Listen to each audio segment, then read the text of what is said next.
ஸ்திரீயின் ரகசியம் என்கிறதான தலைப்பிலே பரிசுத்த ஆவியானுடைய உதவியோடு தேவனுடைய திருவசனங்களை தியானித்து வருகிறோம். These days we are meditating the holy words of God with the help of the Holy Ghost under the title The Mystery of the Woman. வெளிப்படுத்தின விசேஷம் 17ஆம் அதிகாரம் 7ஆம் வசனத்தை வாசிப்போம். Let's read the book of Revelations chapter 17 verse 7. அப்பொழுது தூதனானவன் என்னை நோக்கி, ஏன் ஆச்சரியப்படுகிறாய்? இந்த ஸ்திரீயினுடைய ரகசியத்தையும் 7 தலைகளையும் 10 கொம்புகளையும் உடையதாய் இவளை சுமக்கிற மிருகத்தினுடைய ரகசியத்தையும் உனக்கு சொல்லுகிறேன். And the angel said unto me, wherefore didst thou marvel? I will tell thee the mystery of the woman and of the beast that carrieth her, which had the 7 heads and 10 horns. கர்த்தருடைய பரிசுத்த நாமத்திற்கு மகிமை உண்டாகட்டும். Glory be to God's holy name. இங்கே யோவான் அப்போஸ்தலனுக்கு தேவன் ஸ்திரீயினுடைய ரகசியத்தையும் அவளை சுமக்கிற மிருகத்தினுடைய ரகசியத்தையும் கற்றுக் கொடுத்ததாக நாம் இங்கே பார்க்கிறோம். Here we see that the Lord God had taught Apostle John the mystery of the woman and the mystery of the beast which carried that woman. இந்த ஒரு மிருகத்தின் மேல் ஸ்திரீ ஏறி இருப்பதாக யோவான் தரிசனத்தில் காண்கிறார். John in his vision saw a woman seated upon a beast. கர்த்தருடைய பரிசுத்த நாமத்திற்கு மகிமை உண்டாகட்டும். Glory be to God's holy name. வேதத்திலே சபையானது ஸ்திரீக்கு ஒப்பாக தேவனால் வர்ணிக்கப்பட்டிருக்கிறது. In the scripture the church has been compared to a woman by God. இன்றைக்கு பூமியிலே காணப்படுகிற சபை 3 பிரிவாக பிரிய போகிறது. The church that is found in this earth today will be classified into 3. முதலாவது இயேசுவின் ரகசிய வருகையில் எடுத்துக்கொள்ளப்படுகிற சபை. First is the church which will be caught up in the secret coming of Lord Jesus. அதற்கு மணவாட்டி சபை என்றும், It's been called the bridal church, ஜெயங்கொண்ட ஆண் பிள்ளை என்றும், and also the victorious man-child, புறா என்றும், and the dove, கற்புள்ள கன்னிகை என்றும், the chaste virgin. இப்படி பல்வேறு பெயர்கள் வேதத்திலே அங்குமிங்கும் கொடுக்கப்பட்டிருக்கிறது. In this way various names have been written in the scripture here and there. அப்ப இயேசுவின் ரகசிய வருகையிலே எடுத்துக்கொள்ளப்படுகிற சபை கற்புள்ள கன்னிகை என்று அழைக்கப்படுகிறது. Therefore the church that will be caught up in the secret coming of Lord Jesus is called the chaste virgin. அபிஷேகம் பண்ணப்பட்ட தேவ ஜனங்களில் அநேகர் ஒரு பெரும் கூட்டத்தார் கைவிடப்படுகிறார்கள். Out of the anointed people of God, a great multitude, that is a majority, will be left behind. கைவிடப்படுகிறதான ஜனங்களிலே இரண்டாக இயேசுவின் ரகசிய வருகைப்பாடு அந்த கூட்டம் இரண்டாக பிரிகிறது. After the secret coming of Lord Jesus Christ, the left behind church will be once again divided into 2. வெளிப்படுத்தின விசேஷம் 7ஆம் அதிகாரம் 9ஆம் வசனத்திலே வாசிக்கிறபடி, As we read in the book of Revelations chapter 7 verse 9, இவைகளுக்கு பின்பு நான் பார்த்தபோது இதோ சகல ஜாதிகளிலும் கோத்திரங்களிலும் ஜனங்களிலும் பாஷைக்காரரிலும் இருந்து வந்ததும் ஒருவனும் எண்ணக்கூடாததுமான திரளான கூட்டமாகிய ஜனங்கள் வெள்ளையங்கிகளை தரித்து தங்கள் கைகளில் குருத்தோலைகளை பிடித்து சிங்காசனத்திற்கு முன்பாகவும் ஆட்டுக்குட்டியானவருக்கு முன்பாகவும் நிற்க கண்டேன். After this I beheld, and lo, a great multitude which no man could number, of all nations and kindreds and people and tongues, stood before the throne and before the Lamb, clothed with white robes and palms in their hands. ஒருவரும் எண்ணக்கூடாத திரளான கூட்டம் என்று நாம் இங்கே பார்க்கிறோம். Here we see of a great multitude which no man could number. உபத்திர காலத்து இரத்த சாட்சிகளை இது காட்டுகிறது. This shows the tribulation martyrs. இவர்களுக்கு இயேசு கொடுக்கிற பெயர் புத்தியுள்ள கன்னிகை என்று மத்தேயு 25ஆம் அதிகாரத்திலே இயேசு இவர்களை குறிப்பிடுகிறார். In Matthew chapter 25, Jesus calls them as the wise virgins. உபத்திர காலத்து இரத்த சாட்சிகளே ஒருவரும் எண்ணக்கூடாத ஒரு திரளான கூட்டம். The tribulation martyrs were a great multitude which no man could number. அடுத்து மூன்றாவது கூட்டம் அந்திக்கிறிஸ்துவை பின்பற்றி அவனை வணங்கப் போகிறதான கூட்டம். உலக ஜனங்களோடு சேர்ந்து இந்த கைவிடப்பட்டதான பெந்தகோஸ்தே ஜனங்கள் கிறிஸ்தவர்களும் அந்திக்கிறிஸ்துவை வணங்குவார்கள். The third group will be the people in this world along with the anointed Pentecostals who are going to be left behind, who will follow Antichrist and worship him.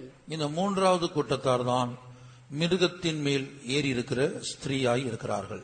This third group is a woman that is seated upon the beast. இவர்களுக்கு இயேசு கொடுக்கிறதான பேர் புத்தி இல்லாத கன்னிகை. Jesus calls them the foolish virgins. மத்தேயு 25ஆம் அதிகாரத்திலே இவர்களை இயேசு புத்தி இல்லாத கன்னிகை என்று அழைக்கிறார். According to Matthew chapter 25, we see Jesus call them as the foolish virgins. கர்த்தருடைய பரிசுத்த நாமத்திற்கு மகிமை உண்டாகட்டும். Glory be to God's holy name. புத்தி இல்லாத கன்னிகை என்று சொல்லும்போது உலக பிரகாரமான காரியங்கள் உங்களுக்கு அதிகமான புத்தி காணப்பட்டது. When we say of foolish virgins, they were wise according to this world. சம்பாதிக்கிற விஷயத்துல புத்தியோடு சம்பாதித்தார்கள். In matters concerning their earnings, they were very clever. சேமித்து வைக்கிற விஷயத்துல புத்தியோடு காணப்பட்டார்கள். They were very clever in saving. படித்து பட்டம் வாங்குகிற விஷயத்துல புத்தியோடு காணப்பட்டார்கள். They were very clever in keeping on educating themselves and acquiring degrees. இந்த பூமிக்கு எடுத்த காரியங்களை பூமிக்குரிய காரியங்களை புத்தியோடு ஜீவித்தார்கள். They were quite wise according to this world. ஆனால் அதே வேளையில ஆண்டவருடைய ரகசிய வருகைகளை எடுத்துக்கொள்ளப்பட வேண்டுமானால் எப்படிப்பட்ட ஒரு ஜீவியத்தை செய்ய வேண்டும் என்கிற புத்தி இவர்களுக்கு இல்லாமல் போய்விட்டது. At the same time, they were not wise, or they did not have the understanding as to how they had to live to be caught up in the secret coming of Lord Jesus. அந்த புத்தி இவர்களுக்கு இல்ல. They did not have that wisdom. எப்போதும் ஜெபம் பண்ணி விழித்திருக்கிறவர்கள் மாத்திரமே இயேசுவின் ரகசிய வருகையில் எடுத்துக்கொள்ளப்பட முடியும் என்கிற புத்தி இல்ல. They did not have the understanding or knowledge that only those who prayed always and watched alone can be caught up in the secret coming of Lord Jesus. லூக்கா 21ஆம் அதிகாரம் 36ஆம் வசனத்திலே இயேசு சொல்லுகிறபடி, As Jesus said in Luke chapter 21 verse 36, ரகசிய வருகையில் எடுத்துக்கொள்ளப்படும்படியாய் மிக முக்கியமான தகுதியாக இயேசு என்ன சொல்லுகிறார்? what does Jesus say here about the most important eligibility to be caught up in the secret coming? Luca 21:36. Luke chapter 21 verse 36. ஆகையால் இனி சம்பவிக்க போகிற இவைகளுக்கெல்லாம் நீங்கள் தப்பி மனுஷகுமாரனுக்கு முன்பாக நிற்க பாத்திரவான்களாக எண்ணப்படுவதற்கு எப்பொழுதும் ஜெபம் பண்ணி விழித்திருங்கள் என்றார். Watch ye therefore and pray always, that ye may be accounted worthy to escape all these things that shall come to pass, and to stand before the Son of Man. இயேசுவின் ரகசிய வருகையிலே எடுத்துக்கொள்ளப்படும்படியாய் இனி வரக்கூடிய இந்த உலகத்துல இனி வரப்போகிற அந்திக்கிறிஸ்துவின் ஆட்சிக்கு, இந்த உலகத்துக்கு இனி வரக்கூடிய அழிவுக்கு தப்பும்படியாய் எப்போதும் ஜெபம் பண்ணி விழித்திருக்க வேண்டும் என்கிற புத்தி இவர்களுக்கு இல்ல. They did not have the wisdom or understanding. They had to watch and pray always to be caught up in the secret coming of Lord Jesus Christ, and also to be delivered from the reign of Antichrist, and also to be delivered from the destruction that is to come upon this world. கர்த்தருடைய பரிசுத்த நாமத்திற்கு மகிமை உண்டாகட்டும். Glory be to God's holy name. அதுபோல இயேசுவின் ரகசிய வருகையில் எடுத்துக்கொள்ளப்பட பூரணப்பட வேண்டும். Similarly, to be caught up in the secret coming of Jesus, we have to be perfected. விசுவாசத்தின் பூரணத்தை அடைய வேண்டும். We have to attain the perfection in faith. தேவ அன்பின் பூரணம் அடைய வேண்டும். We've got to attain the perfection in the love of God. பரிசுத்தத்தின் பூரணம் அடைய வேண்டும். Should attain the perfection in holiness. தேவ சித்தத்தின் பூரணத்தை அடைய வேண்டும். And should attain perfection in the will of God. இந்த 4 விதமான பூரணங்களை அடைந்தால் மாத்திரமே நான் இயேசுவின் ரகசிய வருகையில் எடுத்துக்கொள்ளப்பட முடியும், புதிய எருசலேமாய் சீயோனாய் மாற முடியும் என்கிற புத்தி இவர்களுக்கு இல்லாமல் போய்விட்டது. They did not have the wisdom and the understanding that if they had acquired all these 4 perfections alone, they could be caught up in the secret coming of Lord Jesus. கர்த்தருடைய பரிசுத்த நாமத்திற்கு மகிமை உண்டாகட்டும். Glory be to God's holy name. இப்படி ஆண்டவராகிய இயேசுவின் ரகசிய வருகையிலே எடுத்துக்கொள்ளப்பட என்னென்ன தகுதிகள் வேண்டும் என்று வேதம் எதிர்பார்க்கிறதோ அந்த தகுதிகளை பெற்றுக்கொள்ள இந்த பூமியிலே அவர்கள் தங்களை அர்ப்பணிக்கவில்லை. They had not yielded themselves to acquire all the eligibilities to be found in the secret coming of Lord Jesus. 1 யோவான் 3ஆம் அதிகாரத்திலே வாசிக்கிறபடி, As we read in 1 John chapter 3, 2-3 வசனங்களிலே, in verses 2 and 3. பிரியமானவர்களே, இப்பொழுது தேவனுடைய பிள்ளைகளாய் இருக்கிறோம், இனி எவ்விதமாய் இருப்போம் என்று இன்னும் வெளிப்படவில்லை. ஆகிலும் அவர் வெளிப்படும்போது அவர் இருக்கிற வண்ணமாகவே நாம் அவரை தரிசிப்பதினால் அவருக்கு ஒப்பாயிருப்போம் என்று அறிந்திருக்கிறோம். அவர் மேல் இப்படிப்பட்ட நம்பிக்கை வைத்திருக்கிறவன் எவனும் அவர் சுத்தமுள்ளவராயிருக்கிறது போல தன்னையும் சுத்திகரித்துக் கொள்கிறான். Beloved, now are we the sons of God, and it doth not yet appear what we shall be, but we know that when he shall appear, we shall be like him, for we shall see him as he is. And every man that hath this hope in him purifieth himself, even as he is pure. அடுத்து இவர்கள் புத்தி இல்லாத கன்னிகை என்று சொல்லும்போது, Next, when we say that they are foolish virgins, இயேசுவின் ரகசிய வருகையில் எடுத்துக்கொள்ளப்பட வேண்டுமானால் To be caught up in the secret coming of Lord Jesus, அவர் இருக்கிற வண்ணமாகவே நான் மாறி அவரை தரிசிக்க வேண்டும். we have to become as he is and I have to see him. என் இயேசு வெளிப்படும் போது நான் அவருக்கு ஒப்பாய் இருக்க வேண்டும். When my Jesus appears, I must be like him. அவருக்கு ஒப்பாய் நான் மாற வேண்டுமானால் To be like him, அவர் எப்படி சுத்தமுள்ளவராக இருக்கிறாரோ அதுபோல நான் என்னை சுத்திகரித்துக் கொள்ள வேண்டும் I have to purify myself as he is pure. என்கிற புத்தி இவர்களுக்கு இல்லாமல் போய்விட்டது. They fail to have such an understanding. நான் எப்படி ஜீவிச்சாலும் ஆண்டுடைய வருகைக்கு போயிடலாம்னு சொல்லுடைய எண்ணம். Certain people are under the impression saying that I can live as I like, but yet I will be caught up in the coming of Jesus. கூட்டங்களுக்கு ஒழுங்கா வராவிட்டாலும், Even though they do not come regularly to the meetings, வாரத்துல ஏதோ ஒரு கூட்டத்துக்கு வந்தாலும், even though they come only one meeting a week, நான் ஏற்கனவே சொன்னது போல வாரத்துல ஒரு நேரம் சாப்பிட்டா போதும். and as I already told you, it's enough if you have only one meal a week. வாரத்துக்கு ஒரு நேரம் சாப்பிட்டு பாருங்க. Just try having just one meal a week. வாரத்துக்கு ஒரு நாள் காலேஜுக்கு போங்க. Just go to college only once a week. வாரத்துல ஒரு நாள் உங்க பிசினஸ் பண்ற இடத்துக்கு போங்க. Go to your business establishment only once a week. அப்ப என்ன சம்பவிக்கும் அந்த இடத்துல? What will happen there? ஒரு பெரிய பிசினஸ் பண்ற ஆளு வாரத்துக்கு ஒரு நாள் அந்த இடத்துக்கு போனா என்ன ஆகும்? If a big businessman goes only to his business establishment once a week, what will happen? உங்க கடையில வேலை பார்க்கிற தொழிலாளி முதலாளியா இருப்பான், நீங்க தொழிலாளியா மாறணும். The laborer in your establishment will become the proprietor and you will have to become the laborer. நான் மறுபடியும் சொல்லுகிறேன். Let me repeat. ஒரு பெரிய தொழில் செய்யக்கூடிய ஒரு நபர் A big business magnate. வாரத்துல ஒரு நாள் உங்க பிசினஸ் ஸ்தலத்துக்கு நீங்க போனால், If you go to your business establishment only once a week, உங்களுக்கு கீழே வேலை பார்க்கிற தொழிலாளி முதலாளியா மாறிடுவான், நீங்க தொழிலாளியா மாறணும். your laborer will become your boss and you will have to become his laborer. அதுபோல வாரத்துல ஒரு நாள் காலேஜுக்கு போறவங்க என்ன செய்ய முடியாது? பாஸ் பண்ண முடியாது. Similarly, those who attend college only once a week cannot get through. அப்ப இதுல எல்லாம் நமக்கு புத்தி இருக்குது. We have wisdom in all these things. இதுக்கு யாராவது பிரசங்கம் பண்றோமா? Are anyone preaching for these? எந்த லோக்கல் வைத்தவங்களா எந்த பரிசுத்தவான்களா தினந்தோறும் பிள்ளைகளே காலேஜுக்கு போங்க. And is any sage in any local preaching to the children saying, oh children, you have to attend colleges every day. வேலைக்கு போகிற அருமையான சகோதரர்களே, சகோதரிகளே, தாய்மார்களே, தகப்பன்மார்களே, அது அருமையானவர்களே, நீங்க தினந்தோறும் வேலைக்கு போங்க. Dear brothers and sisters, mothers and fathers, blessed people, you have to go to your workplace every day. தினந்தோறும் 3 நேரம் சாப்பிடுங்க. You have to take 3 meals every day. இப்படி யாராவது உங்களுக்கு பிரசங்கம் பண்றாங்களா?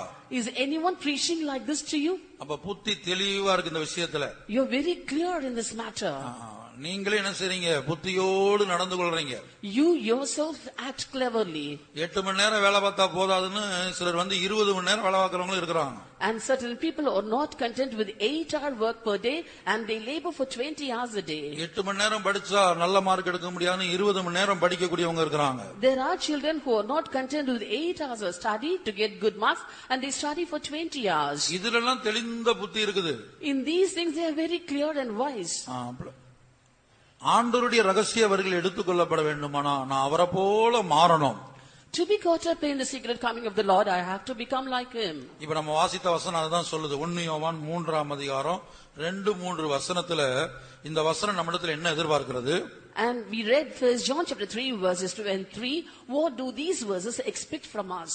இயேசு வெளிப்படும்போது When Jesus appears, அவர் இருக்கிற வண்ணமாகவே நாம் அவரை தரிசிக்க வேண்டுமா? we have to see him as he is. நாம் நாமாக இருந்தால் இயேசுவை தரிசிக்க முடியாது. If we are as we are, we cannot see Jesus. எனக்குள்ள இருக்கிற நான் சாக வேண்டும். The ego in me or the I in me should die. உங்களுக்குள்ள இருக்கிற நான் சாக வேண்டும். The self in you should die. நமக்குள்ள இயேசு உருவாக வேண்டும். Jesus should be formed in us. நாம் இயேசுவுக்கு ஒப்பாய் மாற வேண்டும். We have to become like Jesus. இயேசுவுக்கு ஒப்பா மாறினா தான் அவருடைய ரகசியங்கள் எடுத்துக்கொள்ளப்பட முடியும். If we become like Jesus alone, can we be caught up in his secret coming? கர்த்தருடைய பரிசுத்த நாமத்திற்கு மகிமை உண்டாகட்டும். Glory be to God's holy name. இந்த புத்தி இன்றைக்கு அநேகருக்கு இல்ல. Today many of them do not have such a wisdom. ஆகவே அவர்கள் புத்தி இல்லாத கன்னிகைகளைப் போல தற்போது ஜீவித்து வருகிறார்கள். So at present they are living like foolish virgins. உலக விஷயங்களில உலக பிரகாரமான காரியங்கள்ல அவங்க மிகவும் தெளிவாக காணப்படுகிற தெளிந்த புத்தியோடு இருக்கிறார்கள். They are very clear and wise in worldly matters. ஆனா தேவனுடைய காரியங்களில் தாங்கள் பூரணப்பட வேண்டிய அந்த விஷயத்துல அதற்கு ஒப்பு கொடுக்காமல் தேவ சமூகத்தை கனம் பண்ணாமல் அவர்கள் தேவ சமூகத்தை அலட்சியம் பண்ணி இந்த புத்தி இல்லாத கன்னிகையாக, இந்த விஷயத்துல புத்தி இல்லாத கன்னிகையாகவே காணப்படுகிறார்கள். In matters concerning God and matters concerning their perfection, they have not yielded themselves, and they are despising things concerning God and are foolish in these matters. அப்படியானால் நமக்கு ஒரு சந்தேகம் வரும், அப்ப புத்தியுள்ள கன்னிகை போக வேண்டுமே வருகையில. Then we will have a doubt in us, then the wise virgins should be caught up in the coming. இயேசுவின் ரகசியவர்களை ஏன் அந்த புத்தியுள்ள கன்னிகை போகவில்லை? Why didn't the wise virgin go in the secret coming of Lord Jesus? அப்ப புத்தியுள்ள என்ற அந்த வார்த்தைக்கு மூல பாஷையில பல அர்த்தங்கள் கொடுக்கப்பட்டிருக்கு. அதுல முதல் அர்த்தம் கர்வமுள்ள கன்னிகை. There are many meanings given for the wise virgin in the original language, and the first meaning is a virgin who has pride. அவங்க கர்வமுள்ள கன்னிகையாய் காணப்பட்டாங்க. They were proud virgins. தங்களுடைய படிப்புல கர்வம், They had pride in their education. தங்களுடைய உலக பிரகாரமான ஸ்தானங்களில கர்வம், They had a pride in the worldly positions they பட்டங்கள், occupied. பதவிகள், ஆஸ்திகள்ல கர்வம். They had pride due to their education, qualification and positions. இன்னும் சிலருக்கு ஆவிக்குரிய கர்வம். And certain others had spiritual pride. நான் நன்றா ஜெபிக்கிறேன், I pray well. நான் பரிசுத்தமா ஜீவிக்கிறேன், I lead a holy life. மற்றவங்களை பார்க்க நான் பரிசுத்தமா இருக்கிறேன், I am holier than others. மற்றவர்களை பார்க்க நான் ஜெபிக்கிறேன். I pray better than others. பரிசேயனை குறித்து நம்ம எல்லாருக்கும் தெரியும். All of us know about the Pharisee. அவன் தேவ சமூகத்துக்கு போகும்போது பரிசுத்தவானாய் போனான். When he went to God's presence, he went as a holy man. ஜெபிக்க ஆரம்பித்தான். He started praying. ஆனா அவனை போல இல்ல, இவனை போல இல்ல, நீ நல்லா நீர் வைத்திருக்கிறீர், அதற்காக உம்மை ஸ்தோத்திரிக்கிறேன்னு சொன்னான். He said, I am not like that person and not like this person. You had kept me well, so I thank thee. ஆண்டவர் சொன்னார், இவன் பாவியாக திரும்பி போனான். The Lord said he returned a sinner. ஏன்னா மற்றவங்களை பார்க்கலும் தன்னை உயர்த்தினான் அவன். For he lifted himself up above the others. ஒரு விதத்தில் அவன் சொன்னது பொய் கிடையாது. In a way, what he said was not false. உண்மையை தான் சொன்னான். He said the fact. கர்த்தரை தான் துதித்தான். He praised the Lord. அவங்கள போல இவங்கள போல இல்லாம என்னை நல்லா வைத்திருக்கிறீர், அதற்காக உம்மை ஸ்தோத்திரிக்கிறேன்னு சொன்னான். He said, I thank thee for you have kept me well and not like this person and that person. ஆனால் அவன் பாவியாய் திரும்பி போனான் என்று இயேசு சொன்னார். But Jesus said that he returned as a sinner. இதான் கர்வமுள்ளதான ஜீவியம். This is a life filled with pride. நம்முடைய ஜீவியத்தில் உலக பிரகாரமான காரியத்திலும் ஆவிக்குரிய காரியத்திலும் கர்வம் உண்டாக கூடாது. In our lives, both in spiritual things and also worldly things, we should not have pride. கர்த்தருடைய பரிசுத்த நாமத்திற்கு மகிமை உண்டாகட்டும். Glory be to God's holy name. உலக பிரகாரமான காரியங்கள்ல புத்தி உள்ளவர்களாய் நாம் இருக்க கூடாது. And also we should not be wise in the worldly things. சில விஷயங்கள்ல நமக்கு புத்தி உள்ளவர்களாய் போல நாம் இருக்க கூடாது என்று நாம் பார்க்கிறோம். We see that in certain things we should not act wisely. இப்ப நம்முடைய காரியம் அதுவல்ல. Now our matter is not that. மிருகத்தின் மேல் இருக்கிற ஸ்திரீ, A woman seated upon a beast. அந்த ஸ்திரீயின் கூட்டத்தில் நம்மில் ஒருவரும் காணப்படக்கூடாது. None of us should be found in that group according to that woman. ஆனா இன்றைக்கு இந்த சபையை பொறுத்த வரைக்கும் இந்த சபையில் உள்ள ஜனங்களுடைய நிலவரம் 90% பேர் நிலவரம் எப்படி இருக்குன்னு சொன்னா, அந்த மிருகத்தின் மேல் இருக்கிற ஸ்திரியை நோக்கி தான் அவங்க வாழ்க்கை போயிட்டு இருக்குது. But the state of 99% of the believers of this church is that their life is directed towards a woman seated upon the beast. ஏன்னா வருகைக்கு போகணும்னா எப்படி ஒரு ஜீவியம் எனக்கு வேணும், அந்த ஜீவியத்தை நான் எப்படி பெற்றுக்கொள்வது என்கிற அந்த வெளிப்படுத்தல் இன்றைக்கு அநேக சபையானது இழந்து வருகிறது. For the most of the churches are losing the revelation as to the type of life the scripture expects of us to be caught up in the secret coming of Jesus. எபேசியர் 4:11 படிங்க. Ephesians chapter 4 verse 11. கிறிஸ்துவின் நிறைவான வளர்ச்சியின் அளவுக்கு தக்க பூரண புருஷனாய் மாறணுமா. We have to become a perfect man unto the measure of the stature of the fullness of Christ. இங்க உட்கார்ந்திருக்கிற ஒவ்வொரு தனிப்பட்ட நபரும், Every individual person seated here, கிறிஸ்துவுடைய நிறைவான வளர்ச்சியின் அளவுக்கு தக்க பூரண புருஷரா மாறினா தான் வருகைக்கு போக முடியும். only if they become a perfect man unto the measure of the stature of the fullness of Christ can they go in the coming of the Lord. நான் இந்துவா இருந்தேன், கர்த்தர் என்னை ரட்சித்தார். I was a Hindu, the Lord saved me. பெந்தோஸ்தைக்கு வந்தேன், I came to this Pentecostal நான் order. DBm சபையில இருக்கிறேன். Now I'm in the TPM church. வாரத்துக்கு ஒரு முறை ஞாயிற்றுக்கிழமை கரெக்டா கூட்டத்துக்கு போயிருவேன். Every Sunday I attend the meetings regularly. இதை வைத்துக்கொண்டு வருகைக்கு போக முடியாது. Having this, we cannot go in the coming of the Lord. கர்த்தருடைய பரிசுத்த நாமத்துக்கு மகிமை உண்டாகட்டும். Glory be to God's holy name. வருகைக்கு போக வேண்டுமானால் முதல்ல ஒரு தாகம் நமக்குள்ள உண்டாகணும். So to be caught up in the secret coming of Lord Jesus, first of all we should have a thirst. தவிப்பு உண்டாகணும். We should have a longing. வருகையை பற்றிய தாகம், A thirst concerning the coming. ஜெய ஜீவியத்தை பற்றிய தாகம். A thirst concerning a victorious life. சில தாகத்தை குறித்து நாம் வேதத்திலே பார்க்கிறோம். In the scripture we see of certain thirst. அந்த தாகம் நமக்கு உண்டாகணும். We should have that thirst. வெளிப்படுத்தின விசேஷம் 22ஆம் அதிகாரத்திலே ஒரு தாகத்தை குறித்து படிக்கிறோம். In the book of Revelation chapter 22 we read of a thirst. அங்கே நாம் வாசிக்கும்போது வருகையை பற்றிய ஒரு தாகம். and the thirst concerning the coming of the Lord is written there. 17ஆம் வசனம். Verse 17. வெளிப்படுத்தல் 22:17. Revelations chapter 22 verse 17. ஆவியும் மனவாட்டியும் வா என்கிறார்கள், கேட்கிறவனும் வா என்பானாக. தாகமாயிருக்கிறவன் வரக்கடவன், விருப்பமுள்ளவன் ஜீவ தண்ணீரை இலவசமாய் வாங்கிக் கொள்ள கடவன். And the Spirit and the bride say, Come, and let him that heareth say, Come, and let him that is athirst come, and whosoever will, let him take the water of life freely. எவ்வளவு தெளிவாக சொல்லப்பட்டிருக்கிறது. How clearly is it said? ஆவியும் மனவாட்டியும் வா என்கிறார்கள். The Spirit and the bride say, Come. இந்த வார்த்தைகளை கேட்கிறவனும் வா என்பானாக. Him that heareth say, Come. தாகமாயிருக்கிறவன் வரக்கடவன். Let him that is athirst அப்ப come. இது என்ன தாகம்? What sort of thirst is it? கர்த்தராகிய இயேசுவை வாரும் ஆண்டவரே என்று அழைக்கக்கூடிய தாகம். A thirst by which we call the Lord Jesus, saying, Come, Lord. என் இயேசு எப்போது வருவார்? When will my Jesus come? நான் குடும்பமாக எப்போது அவரை முகமுகமாய் சந்திப்போம்? When will we see him face to face as a family? இந்த பூமியிலே ஜீவித்தது போதும். It's enough of this life on this earth. இந்த பூமியிலே சம்பாதித்தது போதும். Enough of earning in this earth. இந்த உலகத்தை அனுபவித்தது போதும். Enough of the experiences or enjoying in this world. இங்கே படித்து பட்டங்கள் வாங்கினது போதும். Enough of studying and receiving degrees in this world. இங்கே ஸ்தானங்களை பெற்றுக்கொள்ளும்படியாய் தவித்தது போதும். Enough of longing to receive a position in this world. என் இயேசு எப்போது வருவார்? When will my Jesus come? ஆவியும் மனவாட்டியும் வா என்கிறார்கள். Spirit and the bride say, Come. நீ ஒரு மனவாட்டி சபையாய் மாறி இருப்பாயானால் வா என்று அழைக்கக்கூடிய ஒரு தாகம் நமக்குள்ள உண்டாயிருக்கும். If you have become a bridal church, then you will have a thirst within you saying, Come, Lord. அந்த தாகம் இன்றைக்கு எத்தனை பேருக்குள்ள இருக்கிறது? How many of you have such a thirst today? இலவசமாய் கொடுக்கப்படுகிறதாம்.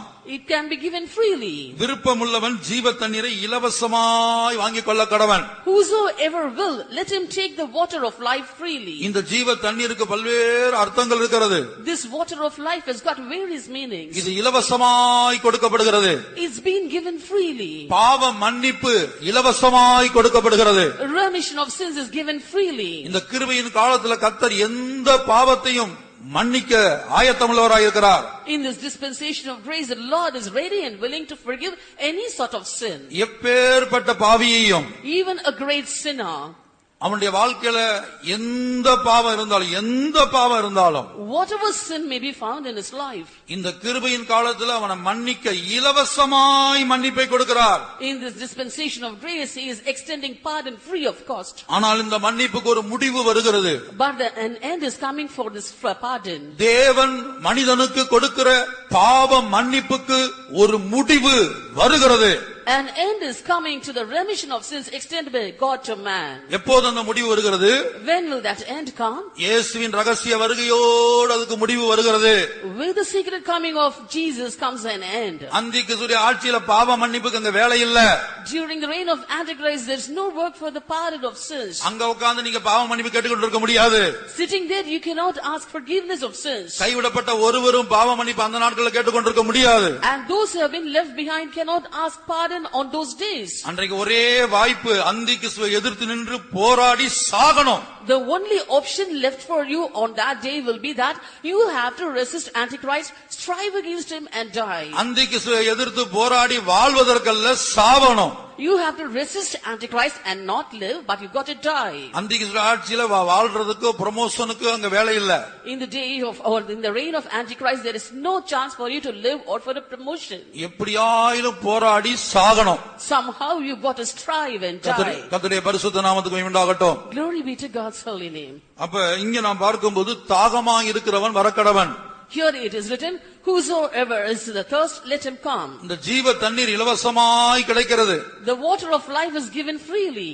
அப்ப மன்னிப்பு இலவசமாய் கர்த்தர் கொடுக்கிறார். So the Lord is giving pardon free of cost. இரண்டாவது, Second, கிருபை இலவசமாய் கொடுக்கிறார். he gives grace freely. எல்லாம் இலவசமாய் கிடைக்கிறது. Everything is given freely. மன்னிப்பு இலவசம், Pardon is given free, கிருபை இலவசம், and grace is given freely. அபிஷேகம் இலவசம். Anointing is given freely. இந்த அப்போஸ்தல உபதேசம் ஒரு பாவியாகிய மனிதனை இயேசுவை போல மாற்றி இயேசுவுக்கு முன்பாக நிறுத்தக்கூடிய இந்த அப்போஸ்தல உபதேசம் இலவசம். This apostolic doctrine which is able to convert a sinner like Jesus and make him stand before Jesus is also given freely. கர்த்தருடைய பரிசுத்த நாமத்துக்கு உண்டாகட்டும். Glory be to God's holy name. அப்ப எல்லாவற்றையும் தேவன் இலவசமாய் போய் கொடுத்து கொண்டிருக்கிறார். Therefore now God is giving everything freely. அப்ப நம்ம என்ன செய்யணும் இந்த நாட்கள்ல? So in these days what should we do? தவறாமல் தேவ சமூகத்துல வந்து தேவனுடைய பாவ மன்னிப்பு அவன் கொடுக்கிற பாவ மன்னிப்பை இலவசமா பெற்றுக்கொள்ள வேண்டும். Without fail we've got to come to God's presence and receive the forgiveness of sins freely which he gives to you. சுகம் இலவசம். Health is given free. பிசாசுகளை துரத்துறது இலவசமா துரத்துகிறார். And he is casting out demons freely. கட்டுக்களை அவிழ்ப்பது இலவசமா அவிழ்க்கிறார். He is loosening the bonds freely. சாபங்களை நீக்குவதை இலவசமாய் செய்கிறார். He is removing the curses freely. ஆகவே இது இலவசமாய் பெற்றுக்கொள்கிற நேரம். So this is the time we receive everything freely. அதனாலதான் ஜனங்கள் வந்து ரொம்ப அஜாக்கிரதையா இருக்கிறாங்க. That is the reason why people are quite careless. நீங்க காசு கொடுத்து ஒரு காரியத்தை போய் ஒரு பெரிய பணம் செலவழிச்சு ஒரு காரியத்தை நீங்க செய்ய போனா அதுல ரொம்ப ஜாக்கிரதையா இருப்பீங்க. Suppose when you go to a doctor and spend a huge amount on something, you'll be very careful over that. 250 ரூபாய் கொடுத்து மெட்ராஸ் போறதுக்கு மதுரையில இருந்து பாண்டியன் எக்ஸ்பிரஸ்ல டிக்கெட் எடுத்தா If you take a ticket by Pandian Express to go to Chennai for rupees 250, 5:30 மணிக்கு train சொன்னா கரெக்ட்டா 5:20க்கு அங்க இருப்பீங்க. 5 மணிக்கே போய் இருந்துருவீங்க. suppose the train departs at 5:30, you'll be there at 5 or even 5:20. ஏன்னா 250 ரூபாய் செலவு டிக்கெட் 250 ரூபாய் இருக்கும். For you would have paid 250 rupees for the ticket. இது போல ஒவ்வொரு காரியத்திலையும் Similar is the case for everything. மிகுந்த ஜாக்கிரதையா இருக்கிறோம். We've got to be very careful. ஆனா தேவனுடைய காரியங்கள் ஆண்டவர் எல்லாவற்றையும் இலவசமாய் கொடுக்கிறபடினால் But as the Lord is extending everything free of cost, இதனுடைய மேன்மை, இதனுடைய அருமை, இதனுடைய மகிமை அநேகருக்கு விளங்குகிறது இல்ல. most of them do not know the greatness or the value or the preciousness of these things. சிலர் சொல்றாங்க எனக்கு வேலை ஸ்தலத்துல பிரச்சனை என்று சொல்லுகிறார்கள். Certain people say that they've got huge or numerous problems in the place where they work. சிலருக்கு குடும்பத்துல பிரச்சனை, சிலருக்கு வேலை ஸ்தலத்துல பிரச்சனை. எல்லா பிரச்சனையும் என்ன செய்யணும்? தேவ சமூகத்துல வந்து நிக்க வேண்டும். Certain people have problems in the family, certain others have problems in the place where they work, but everybody have got to come to God's presence. தேவ சமூகத்தில் வந்து தூங்கி கொண்டிருக்க கூடாது. Coming to God's presence, you shouldn't sleep. முழங்கால்ல நிற்க வேண்டும். You got to stand on your knees. முடியாவிட்டால் எழும்பி நிற்க வேண்டும். If not, you've got to stand up. கர்த்தருடைய சமூகத்தில் நிற்க வேண்டும். You got to stand in God's presence. அதுல ஜாக்கிரதையாய் நாம் இருக்க வேண்டும். We have to be very careful in that. அப்ப இங்க நாம் முதலாவது நமக்கு உண்டாக வேண்டிய தாகம் வருகையை பற்றிய தாகம். The first thirst that we should have is the thirst concerning the coming of the Lord. இந்த தாகம் யாருக்குள்ள இருக்கும்? Who will have this thirst? எல்லாரும் இயேசுவை வாவான்னு கூப்பிட மாட்டாங்க. Not all will call Jesus saying come. சிலர் ஜெபிப்பாங்க, இப்ப வராதீங்க ஆண்டவரே, இன்னும் கொஞ்ச நாள் கழிச்சு வாங்க, இன்னும் சரியாகல. Certain people say, Lord, I'm not yet all right, so comes after some time. எனக்கு இந்த காரியத்துல ஜெயம் இல்ல, அந்த காரியத்துல ஜெயம் இல்ல, அந்த காரியத்துல ஜெயம் இல்ல, அதெல்லாம் கிடைச்ச பிற்பாடு ஆண்டவர் வரட்டும். Lord, I do not have a victorious life in this matter and that matter. After I receive that, you can come. அப்ப இயேசுவை வா என்று கூப்பிட வேண்டுமானா நீ மனவாட்டியா உருவாக்கப்பட்டிருக்கணும். So to call Jesus come, you should have been formed as the bride. அதாவது ஜெய ஜீவியம் செய்யணும். That is, you have to lead a victorious life. ஜெய ஜீவியம் செய்றவங்க தான் இயேசுவை வான்னு கூப்பிடக்கூடிய இடத்துல இருப்பாங்க. Only those who are leading a victorious life alone can say unto Jesus come. அப்ப ஜெய ஜீவியம் எப்படி கிடைக்கும்? How to receive victorious life? அதுக்கு ஒரு தாகம் வேணும். We need a thirst even for that. ஜெய ஜீவியம் செய்யணும்ங்கற ஒரு தாகம் வேணும். We have to have a thirst saying, Lord, I have to lead a victorious life. வெளிப்படுத்தின விசேஷம் 21ஆம் அதிகாரம். The book of Revelation chapter 21. அங்கே ஜெய ஜீவியத்தை பற்றி ஒரு தாகத்தை நாம் பார்க்கிறோம். There we see of a thirst concerning victorious life. 6ஆம் வசனம் 7ஆம் வசனம். Verses 6 and 7. அன்றியும் அவர் என்னை நோக்கி, ஆயிற்று, நான் அல்பாவும் ஒமேகாவும் ஆதியும் அந்தமுமாயிருக்கிறேன். தாகமாயிருக்கிறவனுக்கு நான் ஜீவ தண்ணீரூற்றில் இலவசமாய் கொடுப்பேன். ஜெயங்கொள்ளுகிறவன் எல்லாவற்றையும் சுதந்திரித்துக் கொள்ளுவான். நான் அவன் தேவனாயிருப்பேன், அவன் என் குமாரனாயிருப்பான். And he said unto me, It is done. I am Alpha and Omega, the beginning and the end. I will give unto him that is athirst of the fountain of the water of life freely. He that overcometh that shall inherit all things, and I will be his God, and he shall be my son. தெளிவாக எழுதப்பட்டிருக்கிறது. It's clearly written. ஜெயம் இலவசமாய் கொடுக்கப்படுகிற ஒரு தண்ணீர். And victory is a water that's been given freely. தாகமாய் இருக்கிறவனுக்கு தான் இது கொடுக்கப்படுகிறது. Only those who are thirsty are given this. ஜெயம் கொள்கிறவன் எல்லாவற்றையும் சுதந்தரித்துக் கொள்வான். He that overcometh shall inherit all things. ஜெய ஜீவியத்தை பற்றி ஒரு தாகம் நமக்கு வேண்டும். We need a thirst concerning a victorious life. வருகையை பற்றிய தாகம் வேண்டும். We need a thirst concerning the coming. தேவ சமூகத்தை குறித்து ஒரு தாகம் வேண்டும். We need a thirst concerning God's presence. மானானது நீரோடைகளை வாஞ்சித்து கதறுவது போல என் ஆத்துமா உம்மை வாஞ்சித்து கதறுகிறது. As the heart panteth after the water brooks, my heart panteth after thee, O God. 84 சங்கீதம் 2ஆம் வசனம். Psalm 84 verse 2. என் ஆத்துமா கர்த்தருடைய ஆலய பிரகாரங்களின் மேல் வாஞ்சையும் தவனமுமாயிருக்கிறது. என் இருதயமும் என் மாம்சமும் ஜீவனுள்ள தேவனை நோக்கி கெம்பீர சத்தமிடுகிறது. My soul longeth, yea, even fainteth for the courts of the Lord. My heart and my flesh crieth out for the living God. என் ஆத்துமா கர்த்தருடைய ஆலய பிரகாரங்களின் மேல் வாஞ்சையும் தவனமுமாய் இருக்கிறது. My soul longeth, yea, even fainteth for the courts of the Lord. அந்த வாஞ்சை எத்தனை பேருக்கு இருக்கிறது? How many of you have that longing? அந்த தாகம் எத்தனை பேருக்கு இருக்கிறது? How many of you have such a thirst? அடுத்து மானானது நீரோடைகளை வாஞ்சித்து கதறுவது போல. Next, as the heart panteth after the water brooks. அந்த நீரோடைகளை வாஞ்சித்து மான் எப்படி கதறுகிறதோ, As the heart panteth after the water brooks. அதுபோல தேவ சமூகம் ஜெபம் என்று சொன்னா அப்படி ஒரு தாகம் உண்டாகணும். Such a thirst should we have when we say of God's presence and prayer. சுத்திகரிப்பு கூட்டம்னு சொன்னா அப்படிப்பட்ட தாகம் உண்டாக வேண்டும். When we say of a sanctification meeting, all of you should have such a thirst. கர்த்தருடைய பரிசுத்த நாமத்துக்கு மகிமை உண்டாகட்டும். Glory be to God's holy name. ஆகவே நம்முடைய ஜீவியத்தை நாம் நிதானித்து பார்ப்போம். So let us examine our lives. மிருகத்தின் மேல் ஏறி இருக்கிற ஸ்திரீயாக நாம் மாறி போய்விடக் கூடாது. We should not become as the woman seated upon the beast. அவளுக்கு புத்தி இல்லாமல் போய்விட்டது. She did not have any wisdom. இந்த கிருபையின் காலத்துல மன்னிப்பை தேவன் இலவசமா கொடுத்தார். எப்படியாயிலும் எல்லா காரியத்திலும் எந்தெந்த காரியத்துல மன்னிப்பை பெற்றுக்கொள்ளணுமோ அதெல்லாம் தேவனிடத்திலிருந்து பாவ மன்னிப்பை பெற்றுக்கொள்ளணும் என்கிற புத்தி அவளுக்கு இல்லாமல் போய்விட்டது. In this dispensation of grace, God has given pardon freely, but she did not have a wisdom to receive pardon in all the aspects that she had to receive. இலவசமாய் கிடைக்கக்கூடிய பாவ மன்னிப்பு, The forgiveness of sins that is given freely. கர்த்தருடைய பரிசுத்த நாமத்துக்கு மகிமை உண்டாகட்டும். Glory be to God's holy name. அப்ப இலவசமா கிடைக்கக்கூடிய அந்த மன்னிப்பை பெற்றுக்கொள்ள வேண்டும் என்கிற புத்தி இல்லாமல் போய்விட்டது. She did not have the wisdom to receive the pardon that has been given to her free. இலவசமாய் கிடைக்கக்கூடிய சுத்திகரிப்பை பெற்றுக்கொள்ள வேண்டும். இந்த கிருபையின் காலத்துல இலவசமா சுத்திகரிக்கிறார் ஆண்டவர். அதை பெற்றுக்கொள்ள வேண்டும் என்கிற புத்தி இல்லாமல் போய்விட்டது. In this dispensation of grace, the Lord is freely sanctifying, but she did not have the wisdom to receive that sanctification freely. கர்த்தருடைய பரிசுத்த நாமத்துக்கு மகிமை உண்டாகட்டும். Glory be to God's holy name. நீங்க இதெல்லாம் பார்த்தா மத்தேயு 25 அதிகாரத்துல இயேசு சொல்லுகிறார். In Matthew chapter 25, Jesus says, அவங்க எப்படி புத்தி இல்லாம இருந்தாங்கன்னு பாருங்க. how come did they become foolish? தூங்கிக்கிட்டு இருக்காங்க. They were sleeping. மத்தேயு 25 அதிகாரம் Matthew chapter 25, 5 வாசிங்க. verse 5.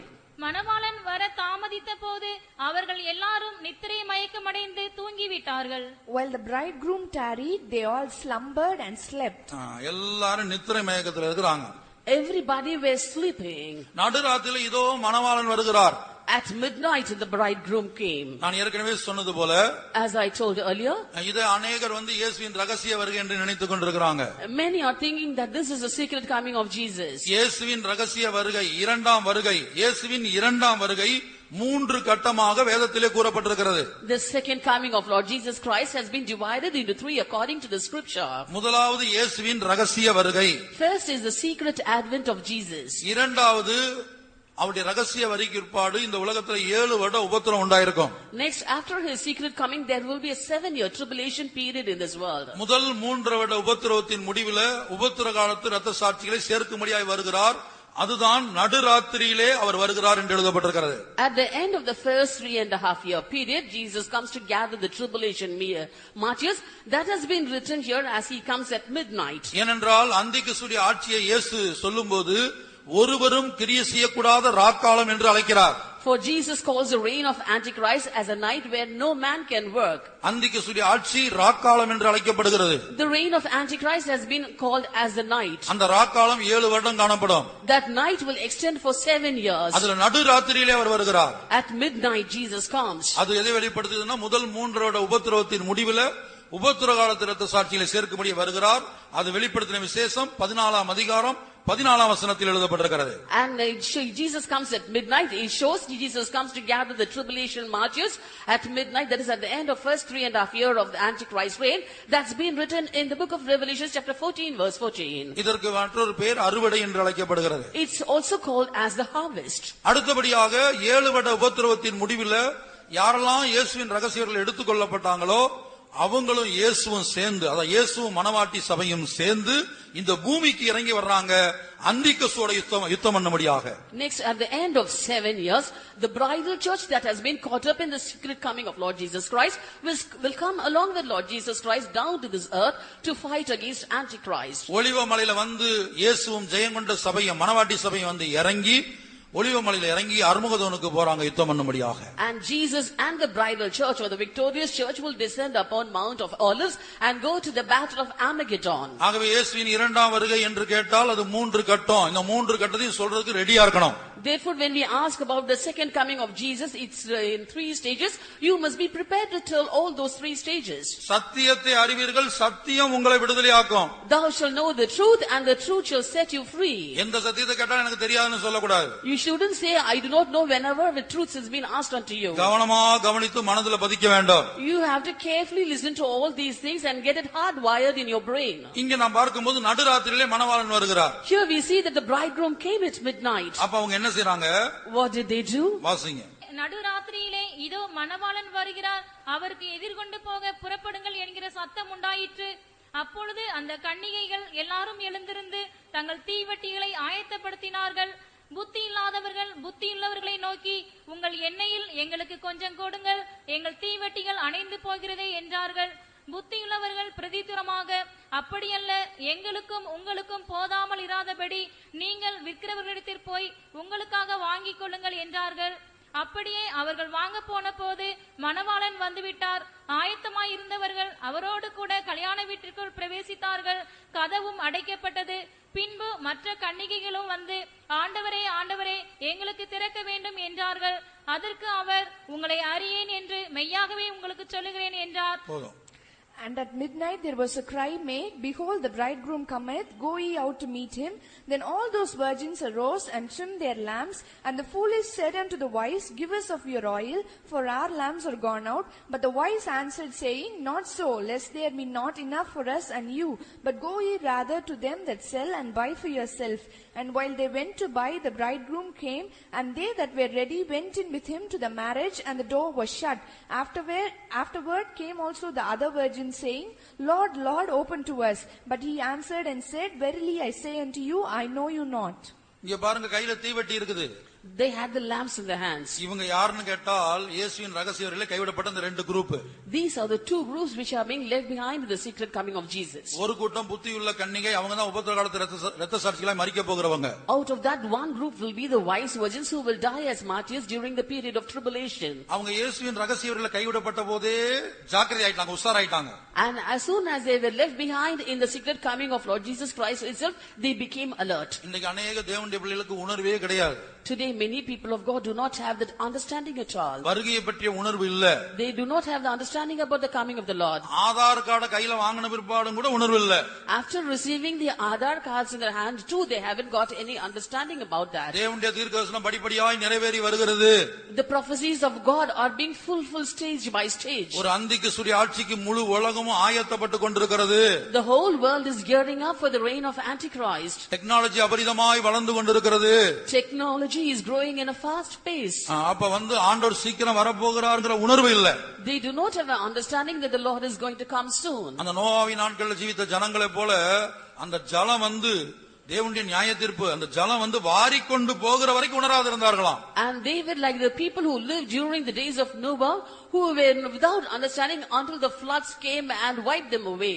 அதுபோல சபையில காணப்படுகிற பெருங்கூட்ட பெந்தகோஸ்தே ஜனங்கள் இயேசுவுடைய ரகசிய வருகையில கைவிடப்படுற வரைக்கும் உணராது இருப்பார்கள். Similarly, a maximum of the Pentecostal people who are found in the church will be without understanding until they are being left behind in the secret coming of Jesus. ஆனா கைவிடப்பட்ட உடனே ஒரு குரூப்புக்குள்ள என்ன உண்டாகும்னா பெரிய ஒரு உணர்வு உண்டாயிரும். But as soon as they are left behind, there will be a great understanding in one group of people. விழிப்புணர்வு, They will become alert ஜாக்கிரதை உண்டாகும். and they will be vigilant. அப்ப அவங்க உறுதியாக்கி கொள்வாங்க. So they will make firm. இனி நமக்கு முன்னாடி ஒரே சான்ஸ் தான். There is only one more chance left before us. எப்படியாவது இந்த 3 வருட உபத்திரவத்தில் நின்று பிடிக்கணும். Somehow we must withstand the 3.5 year tribulation period. அந்திக்கு எதிர்க்க வேணும். We have to revolt against Antichrist. 3 வருட உபத்திரவத்தின் முடிவில் இயேசு மறுபடியும் வருவார்.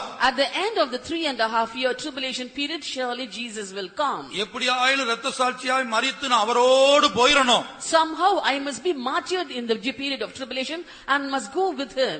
இந்த 3 வருஷம் அந்தி கிறிஸ்து கொடுக்கக்கூடிய உபத்திரவங்களை ஏற்றுக்கொள்ள சகிக்க நான் மறுத்தால் நித்திய காலமாக நரகத்தில் இருக்க வேண்டும்.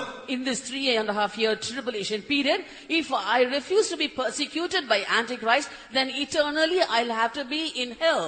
என்று இந்த புத்தியுள்ள கன்னிகள் கைவிடப்பட்டவங்க என்ன செய்வாங்கன்னா, ஒரு குரூப் எப்படியாயிலும் உபத்திர காலத்தில் இரத்த சாட்சியா மரிக்கணும், இயேசு வரும்போது போயிடணும்னு விழிப்பா இருப்பாங்க. அதைத்தான் இங்க வாசிக்கிறோம். And one group, that is the wise virgins, that is who are being left behind, they will say somehow I must be alert and have to go in the second chance in the secret coming of Jesus. ஆனா கைவிடப்பட்ட குரூப்ல அந்த கூட்டத்துல இன்னொரு கூட்டம் இருக்கு இல்லையா, அந்த பெருங்கூட்டம், அந்த கூட்டம் என்ன செய்யும்னா, எப்படி அந்த உபத்திர காலத்தில் இரத்த சாட்சியா மரிக்கணுங்கிற அந்த உணர்வு கூட இல்லாம அது என்ன செய்யும், அந்த நாட்கள்ல காணப்படும். But in the group of left behind, there will be a majority. They will not have any understanding even during the tribulation period. அப்ப இவங்க என்ன செய்றாங்க? What do they do? இந்த புத்தி இல்லாத கன்னிகள்ட்ட தீவட்டி இருக்குது, ஆனா எண்ணெய் இல்ல. These foolish virgins had lamps but no oil in it. அப்ப எண்ணெயை சம்பாதிக்கணுங்கிற புத்தி இவங்களுக்கு இல்ல. They did not have the understanding or wisdom that they had to earn or gain oil. அருமையானவர்களே, Dearly beloved, இந்த கிருபையின் காலத்துல அந்த எண்ணெய் இலவசமாய் கொடுக்கப்படுகிறது. in this dispensation of grace, oil is given freely. இந்த எண்ணெயை முதலாவது நாம கிருபைக்கு ஒப்பிடலாம். First of all, we can compare this oil to grace. நம்மை பூரணப்படுத்தக்கூடிய பாவியாகிய நம்மை இயேசுவை போல மாற்றக்கூடிய கிருபை தேவனால் இலவசமாய் கொடுக்கப்படுகிறது.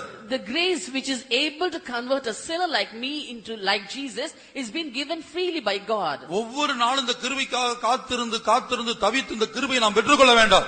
Every day we've got to wait and wait for this grace and groan and receive it. இலவசமாய் கொடுத்தாலும் இந்த கிருபை எப்படி கிடைக்கிறது? Even though it's given freely, how is this grace given? காலைதோறும் அவருடைய கிருபைகள் புதியவைகளாய் இருக்கிறது. Every morning this grace is new. காலைதோறும் ஆண்டவருடைய சமூகத்தில் எழும்பி துதித்து செபித்து பழக வேண்டும். We have to learn to wake up early in the morning and praise God early in the mornings. அமெரிக்க ஜனாதிபதியாய் காணப்பட்ட ஆபிரகாம் லிங்கன் இடத்துல ஒரு கையெழுத்து வாங்க காலையிலே அந்த தேசத்தின் அதிகாரிகள் போனாங்க. Early in the morning, officials of America went to receive a sign from the then American president. அதிகாலையில ஒரு அவசரமா ஒரு காரியத்துல கையெழுத்து வாங்க போனா அங்க பார்த்தா அவர் ரூம்ல யார்கிட்டயோ பேசிட்டு இருக்காரு. Early morning they had gone to his room to receive a sign from him, but they heard him speaking to someone in his room. அப்போ என்ன செய்தாங்க? What did they do then? காத்திருந்தாங்க. They just waited for him. அப்புறம் சில மணி நேரங்களுக்கு உள்ள போய் பார்த்தால் After some hours they went in and அங்க saw வேற யாருமே இல்ல.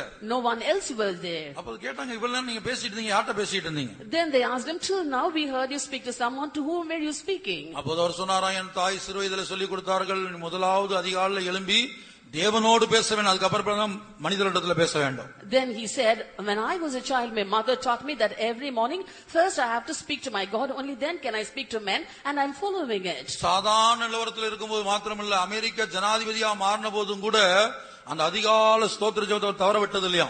Not only did he have this morning praisings every morning when he was a small child, but even after he became the American president, he followed it. இன்றைக்கு நீங்க அமெரிக்காவுல போய் பார்த்தீங்க, Abraham Lincoln முழங்கால நிக்கிற சிலை அங்க வைக்கப்பட்டிருக்குது. Even today in America you can see the statue of Abraham Lincoln on his knees. ஆராதனை அவர் தவற விட்டது இல்லையா? He had never failed to attend even a single service. தேவ சமூகத்துக்கு முக்கியத்துவம் கொடுக்கக்கூடிய எவ்வளவு உயர்ந்த ஸ்தானத்துக்கு அமெரிக்காவுக்கு ஜனாதிபதியாய் உயர்த்தப்பட்ட போதும் கூட தேவனோடு உள்ள உறவை காத்துக் கொண்டார். Even though he was offered the loftiest position in America, that is the president of America, yet he never failed to have any union with his God. இலவசமாய் கிடைக்கக்கூடிய கிருபையை பெற்றுக்கொள். You have to receive the grace which is given freely to you. காலைதோறும் அவருடைய கிருபைகள் புதியவைகளாய் இருக்கிறது. His mercies are new each morning. அவர் அர்த்தம் என்ன? What does it mean? நேற்றைய காலையில ஜெபிச்சேன், Yesterday morning I prayed. போன வாரத்துல ஜெபிச்சேன். I prayed last week. அப்படின்னா போன வாரத்தில் உள்ள கிருபை தான் உனக்கு கிடைச்சது. இன்னைக்குள்ள கிருபை புதுசு. If that be so, you got the graces only that was given last week. Today morning you got new mercies. இன்றைக்கு ஒரு நாள் புதிதாய் பிறக்குதுன்னா இன்றைக்கு தேவன் உனக்கு வைத்திருக்கிற கிருபையும் புதிது. Today, if the morning is dawning new to you, the graces to you also is new from the Lord. ஆகவே காலைதோறும் ஆண்டவரிடத்தில் உறவாடுகிற அனுபவம் தேவை.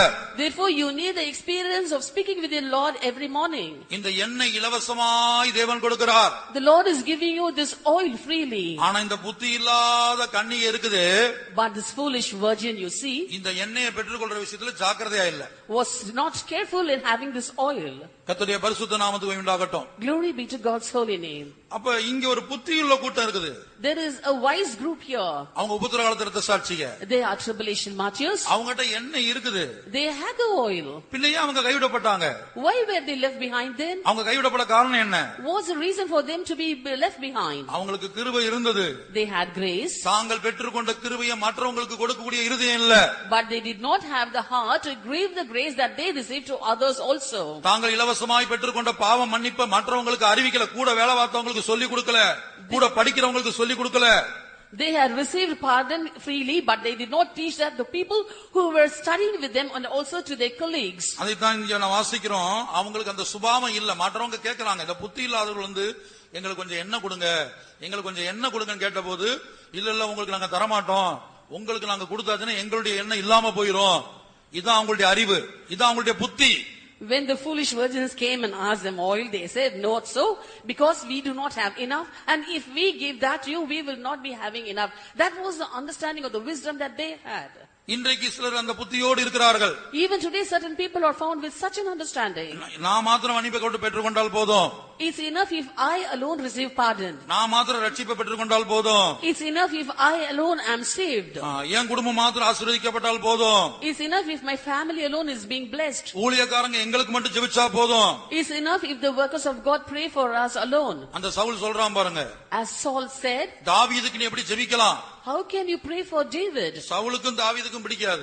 Saul did not have a liking towards David. சவுலுக்கு தாவீதை பிடிக்காது. Saul did not like David. சவுலுக்கு தாவீதை பிடிக்காதுங்கிறதுக்காக ஊழியக்காரன் தாவீதுக்கு ஜெபிக்க கூடாதாம். Because Saul did not like David, he did not want the worker of God or the priest also to pray for David. எப்படி நீ அவனுக்காக ஜெபிக்கலாம்? And he said, how come you pray for him? அப்ப அவரோட அர்த்தம் என்ன? What does it mean? சிலருடைய எண்ணம் ஊழியக்காரங்க நமக்கு மட்டும்தான். Certain people are under the thought that the workers of God are for them alone. மற்றவங்களுக்காக ஜெபிக்க கூடாது. They should not pray for others. அல்லது இவர்களுக்கு யாரெல்லாம் சத்துருக்களோ அவங்களுக்காக ஜெபிக்க கூடாது.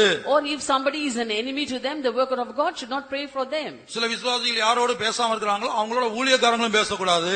Certain believers have a thought that if they do not speak to someone, the workers of God also should not speak to that people. இப்படிப்பட்ட சவுலை போன்றவர்கள், Such Saul-like people. அப்ப இங்க புத்தி உள்ளவங்க என்ன சொல்றாங்க? So what did the wise say? இந்த புத்தி இல்லாதவங்க என்ன கேக்குறாங்க? The foolish came and asked oil. கொஞ்சம் எண்ணெய் கொடுங்க. Give us little oil. அதுக்கு புத்தி உள்ளவங்க என்ன சொல்றாங்க? What did the wise say? உங்களுக்கு நான் எண்ணெய் கொடுத்தாச்சுன்னா ஏன் எண்ணெய் குறைஞ்சிரும். If I give you some oil, then I will have lacking. எனக்கு பத்தாம போயிரும். It will not be sufficient for me. ஆகவே நீங்க போய் என்ன செய்யுங்க? போய் விக்கிறவங்க கிட்ட போய் வாங்குங்க. So it's better you go and buy it from the sellers. விக்கிறவங்க கிட்ட போய் வாங்குங்க. Go and buy it from the sellers. விக்கிறவர் எங்கே இருக்கிறார்? Where are the sellers? அந்திகிறிஸ்துவின் ஆட்சியிலே விக்கிறவர் எங்கே? In the reign of Antichrist, where are the sellers? இந்த கிருபையை அபிஷேகத்தை கொடுக்கிற பரிசுத்த ஆவியானவர் கிருபையின் காலத்தில் மாத்திரமே இருப்பார். The Holy Spirit who gives these graces and anointing will be available only in the dispensation of grace. இவங்க தீவட்டிகளையும் பாத்திரத்தையும் எடுத்துட்டு எண்ணெயை தேடி போனாலும் அங்க விக்கிறவர் இருக்க மாட்டார். Even though they take the lamps and the vessels and go seeking oil, there won't be any seller there. அந்திகிறிஸ்துவின் ஆட்சியில பரிசுத்த ஆவியானவர் இருக்க மாட்டார். In the reign of Antichrist, there will not be the Holy Spirit. இயேசுவின் ரகசிய வருகையிலே சபையோடு கூட சேர்ந்து எடுத்துக்கொள்ளப்படுகிறார்கள். In the secret coming of Lord Jesus Christ, they will be taken along with the church. ஆவியானவர் எடுத்துக்கொள்ளப்படுகிறார். The Spirit of the Lord will be taken. அந்திகிறிஸ்துவின் ஆட்சியில விக்கிறவர் இருக்க மாட்டார். In the reign of Antichrist, there will not be a seller. இந்த கிருபையின் காலத்திலே அவர் இலவசமாய் கொடுத்து கொண்டிருக்கிறார். But in this dispensation of grace, he is giving freely. அப்ப நாம் என்ன செய்யணும்? இந்த கிருபையை இலவசமா பெற்றுக்கொள்ள வேண்டும். So we have to receive this grace freely. இந்த பெற்றுக்கொண்டவங்க என்ன செய்றாங்கன்னா, The ones who have received it, அவங்க புத்தி எப்படி வேலை வேலை செய்யுது? How is her mind working? இது எனக்கு மட்டும், This is only for me. இது என் பிள்ளைக்கு மட்டும், This is only for my child. இது என் குடும்பத்துக்கு மட்டும். This is only for my family. அடுத்தவங்களுக்கு இதை கொடுத்துட கூடாது. I should not give this to the others. இது கொடுத்தா குறைஞ்சிரும். If I give, I will be lacking. குறையாது. No, it will not இந்த lack. எண்ணெய் குறையவே குறையாது. This oil will not be lacking. ராஜாக்களின் புத்தகத்தில் ஒரு எண்ணெயை குறித்து படிக்கிறோம். In the book of Kings we read of an oil. ஒரு ஸ்திரீ கடன் பட்டிருந்தால், A woman was indebted. அந்த கடன் பட்ட ஸ்திரீ தீர்க்கதரிசியிடத்தில் இந்த பிரச்சனையை சொன்னால், That woman in debt went and told a problem to the prophet. அப்ப தீர்க்கதரிசி கேட்டா உன்னிடத்துல என்ன இருக்கிறது? Then the prophet asked her, what do you have? ஒரு கூட எண்ணெய் தான் இருக்கிறது. A vessel of oil. ஒரு கூட எண்ணெய் தான் இருக்குது. I got a vessel of oil. அப்ப தீர்க்கதரிசி சொல்றாரு, அக்கம் பக்கத்துல உள்ளவங்க எல்லாம் வெறும் பாத்திரங்களை கேட்டு வாங்க. Then the prophet said unto her, go and borrow empty vessels from your neighbors. வெறும் பாத்திரங்களை கேட்டு வாங்க. Go and borrow empty vessels from your neighbors. அந்த பாத்திரங்கள் எல்லாம் அந்த ஒரு கூட எண்ணெயை ஊற்று. And pour out the oil from the pot into all those vessels. சம்பவித்தது என்ன தெரியுமா? Do you know what happened? இவ எத்தனை பாத்திரங்களை வாங்கி தன்னிடத்தில் இருந்த ஒரு கூட எண்ணெயை ஊற்றினாலோ, அந்த பாத்திரத்துல ஊற்ற ஊற்ற ஊற்ற எல்லா பாத்திரமும் நிரம்பி வழிந்தது. இந்த குடத்துல உள்ள எண்ணெய் தீரவே இல்ல. As many vessels as she had borrowed from others and poured this pot of oil into all those vessels were filled with oil, and yet this pot was not lacking its oil. அதுபோல கர்த்தர் இந்த கிருபையின் காலத்துல உங்களுக்கு எனக்கு கிருபை என்கிற எண்ணெயை கொடுத்திருக்கிறார். Similarly, God has given you and me this grace, that is oil, during this dispensation of grace. அடுத்து எண்ணெய்க்கு மற்றொரு அர்த்தம் அபிஷேகமாக இருக்கிறது. The other meaning for oil is anointing. அப்ப அபிஷேகம் என்கிற எண்ணெயை நமக்கு கொடுத்திருக்கிறார். He has given us the oil called anointing. அப்ப நாம் பெற்றுக்கொண்ட அபிஷேகத்தை மற்றவங்களுக்கு வாங்கி கொடுக்கிற விஷயத்துல நாம் கவனமா இருக்கணும். So we must be very diligent and receiving and giving the anointing to others that we too have received. நாம் பெற்றுக்கொண்ட கிருபையை மற்றவங்களுக்கு வாங்கி கொடுக்கிற விஷயத்துல கவனமா, அந்த கிருபைக்கு பாத்திரங்களாய் மாற்றுகிற விஷயத்துல கவனமா இருக்கணும். We have to be diligent in giving the graces that we have received to others also, and make them also vessels of grace. கர்த்தருடைய பரிசுத்த நாமத்துக்கு உண்டாகட்டும். Glory be to God's holy name. ஆனா இந்த புத்தியுள்ளவர்கள் என்ன செய்தார்கள்? But what did these wise do? அவங்க ஏன் அவங்க வருகையில கைவிடப்பட்டாங்கங்கிறதுக்கு சொல்றேன் நான். I'm giving you the reasons as to why they were left behind in the secret coming. வருகையில அவங்க கைவிடப்பட்ட காரணம் என்ன? What was the reason that they were left behind in the secret coming? அவங்களுக்கு அபிஷேகம் இருந்தது. They had the anointing. அவர்களுக்கு கிருபை இருந்தது. They had the grace. ஆனா சுயநலம் உள்ளவர்களாய் இருந்தார்கள். But they were selfish.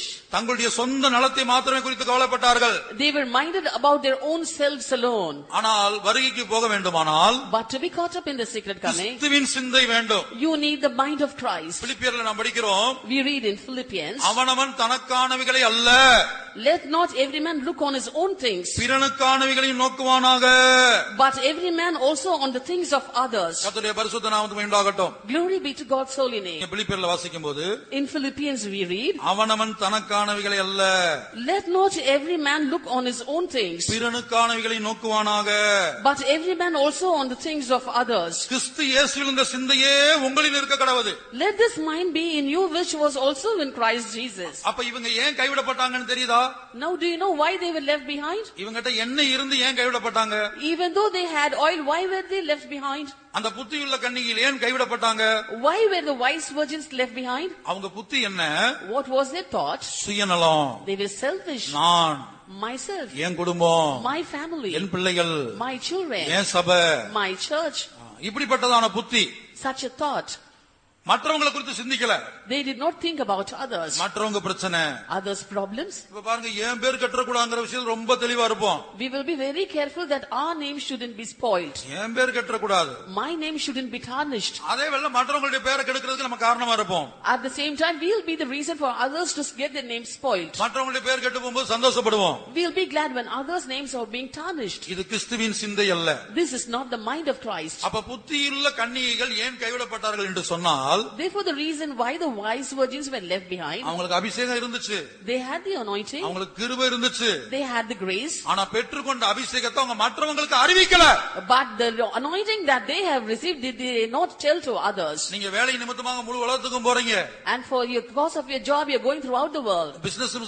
Business நிமித்தமாக முழு உலகத்துக்கும் போறீங்க. And for your business, you go throughout the world. படிக்கிற இடத்துல, வேலை செய்யற இடத்துல கர்த்தர் உங்களுக்கு கொடுத்த ரட்சிப்பை உங்களுக்கு கீழே வேலை பார்க்கறவங்கள்ட்ட சொல்லணும்.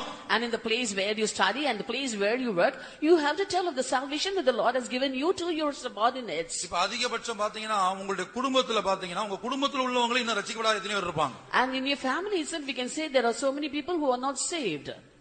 உங்க சொந்த குடும்பத்திலேயே கூட பிறந்தவங்க அல்லது பெற்றெடுத்தவங்க அல்லது பெற்றோர்களுக்கு கூட பிறந்தவங்க இப்படி குடும்பத்தில் உள்ளவங்க அநேகர் கூட இந்த சத்தியத்துல வராம இருப்பாங்க. In your own family itself, you can say that your siblings or your parents' siblings might not have come to this fold. கர்த்தருடைய பரிசுத்த நாமத்துக்கு உண்டாகட்டும். Glory be to God's holy name. அப்ப நீங்க அவங்கள குறித்து கவலைப்படுறது இல்ல. You are not burdened about them. உங்களுக்கு ஆண்டவர் கிருபையாய் இலவசமாய் கொடுத்த இந்த எண்ணெயை, இந்த கிருபையை இலவசமாய் கொடுத்த இந்த எண்ணெய், இந்த அபிஷேகத்தை மற்றவர்களுக்கு வாங்கி கொடுக்கிற விஷயத்துல நீங்க ஜாக்கிரதையா இல்ல. You were not careful and in receiving the anointing and the grace that the Lord had given you and giving it to others. அவனவன் தனக்கானவைகள் அல்ல. Let not every man seek out things on others. பிறனுக்கானவைகளை நோக்குவானாக. Let everyone be minded on things of others. கிறிஸ்து இயேசுவில் உள்ள சிந்தையே உங்களில் இருக்க கடவது. Let this mind be in you which was also in Christ Jesus. அப்ப மற்றவங்களுக்கு இது என்ன செய்யணுமா? வாங்கி கொடுக்கணும். So you have to receive and give to others. இப்ப உதாரணமாக நேபுகாத்நேச்சாரை குறித்து சொல்லுகிறேன். For example, let me tell you about Nebuchadnezzar. தானியேலின் புத்தகத்துல வாசிக்கும்போது When you read in the book of Daniel, கர்த்தர் அவருக்கு ஒரு அற்புதம் செஞ்சார். the Lord had done a miracle or a wonder in his life. நேபுகாத்நேச்சாருக்கு In the life of King Nebuchadnezzar. இந்த படத்துல பாக்குறீங்க. You can see that in the chart. இது British மியூசியத்துல வைக்கப்பட்டிருக்கிறது. This has been displayed in the British Museum. இதான் Nebuchadnezzar மிருகத்தை போல மாறினதான உருவம். This is a picture which depicts Nebuchadnezzar as a beast. களிமண் படிவத்திலிருந்து கண்டுபிடிக்கப்பட்டு It has been found as molds. அதுல கண்டுபிடிக்கப்பட்டு It has been found as clay molds இது British மியூசியத்துல வைக்கப்பட்டிருக்கிறது. and has been displayed in the British Museum. அப்ப ஆண்டவர் நேபுகாத்நேச்சாரை ஏன் இப்படி மாத்தினாருங்கிறது, The reason why the Lord had changed Nebuchadnezzar as a beast, அவன் பரம அதிகாரத்தை அறிந்து கொள்ளவில்லை. because he did not know about the heavenly rule. மறுபடியும் ஆண்டவர் பழைய நிலவரத்துக்கு கொண்டு வந்தார்.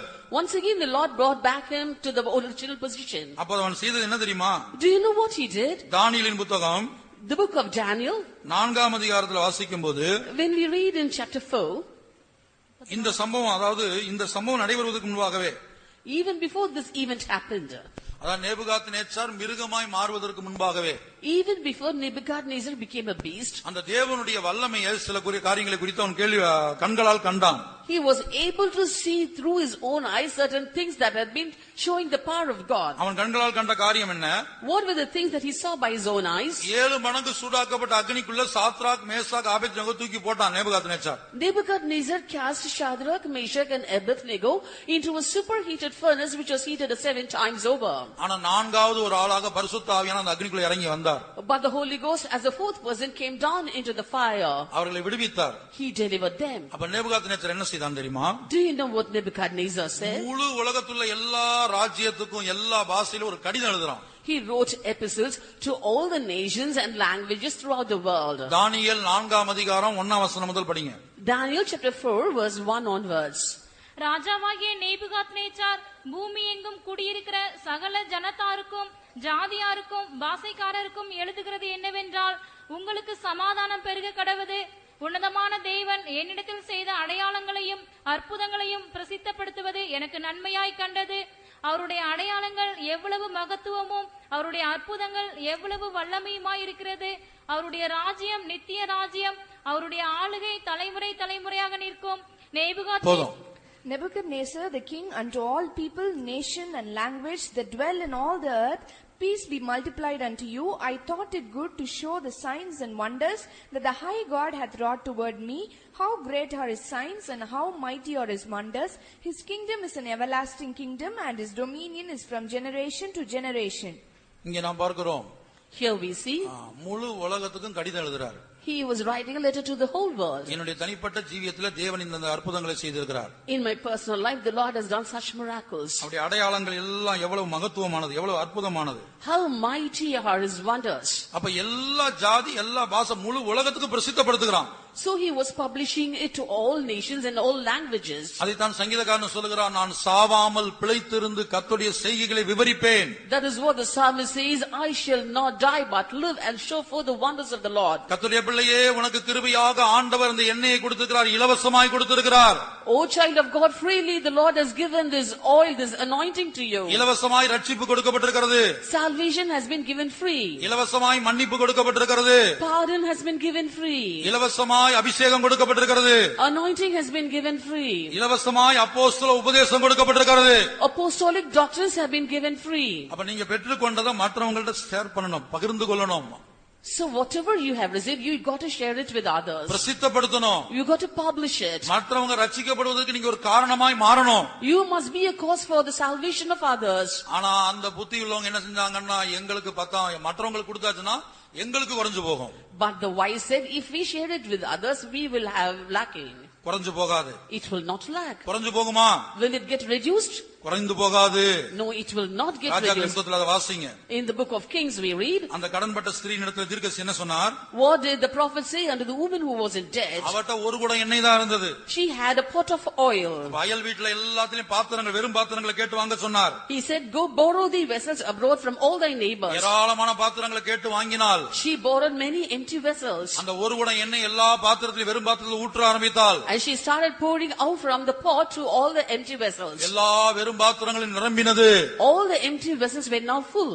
அந்த பாத்திரம் தீர்ந்த உடனே எண்ணெயும் தீர்ந்து போச்சு. As soon as the vessels were over, the oil also stayed. ஒருவேளை இன்னும் நிறைய பாத்திரங்கள் இருந்தா இன்னும் நிறைய எண்ணெய் வந்திருக்கும். In case there were some more empty vessels, the oil would have still been poured out. அதான் ரகசியம். That is the secret. அப்ப அந்த ஸ்திரீயினிடத்தில் காணப்பட்ட ஒரு குடம் எண்ணெய்க்கே அந்த வல்லமை இருக்குமானால், If that pot of oil which was in the hands of the woman had such a power, தேவன் உங்களுக்குள்ளும் எனக்குள்ளும் கொடுத்திருக்கிற இந்த அபிஷேகம் என்ன என்கிறதான எண்ணெய், இந்த கிருபை என்கிறதான எண்ணெய்க்கு எவ்வளவு வல்லமை இருக்கும். the anointing, that's the oil, the grace that is the oil that God given to you and me, how much more powerful will it be? வாசிங்க அந்த வசனத்தை. 2 ராஜாக்கள் 4ஆம் அதிகாரம் 2 ல இருந்து 6 வரைக்கும். 2 Kings chapter 4 verses 2 to 6. Elisha அவளை நோக்கி, நான் உனக்கு என்ன செய்ய வேண்டும்? வீட்டில் உன்னிடத்தில் என்ன இருக்கிறதை சொல் என்றான். அதற்கு அவள், ஒரு குடம் எண்ணெய் அல்லாமல் உமது அடியாளுடைய வீட்டில் வேறொன்றும் இல்லை என்றாள். அப்பொழுது அவன், நீ போய் உன்னுடைய அயல் வீட்டுக்காரர் எல்லாரிடத்திலும் அநேகம் வெறும் பாத்திரங்களை கேட்டு வாங்கி உள்ளே போய் உன் பிள்ளைகளுடன் உள்ளே நின்று கதவை பூட்டி அந்த பாத்திரங்கள் எல்லாவற்றிலும் வார்த்து நிறைந்ததை ஒரு பக்கத்தில் வை என்றான். அவள் அவனிடத்திலிருந்து போய் தன் பிள்ளைகளுடன் கதவை பூட்டிக் கொண்டு இவர்கள் பாத்திரங்களை அவனிடத்தில் கொடுக்க அவள் அவைகளில் வார்த்தாள். அந்த பாத்திரங்கள் நிறைந்த பின் அவள் தன் மகன் ஒருவனை நோக்கி, இன்னும் ஒரு பாத்திரம் கொண்டு வா என்றாள்.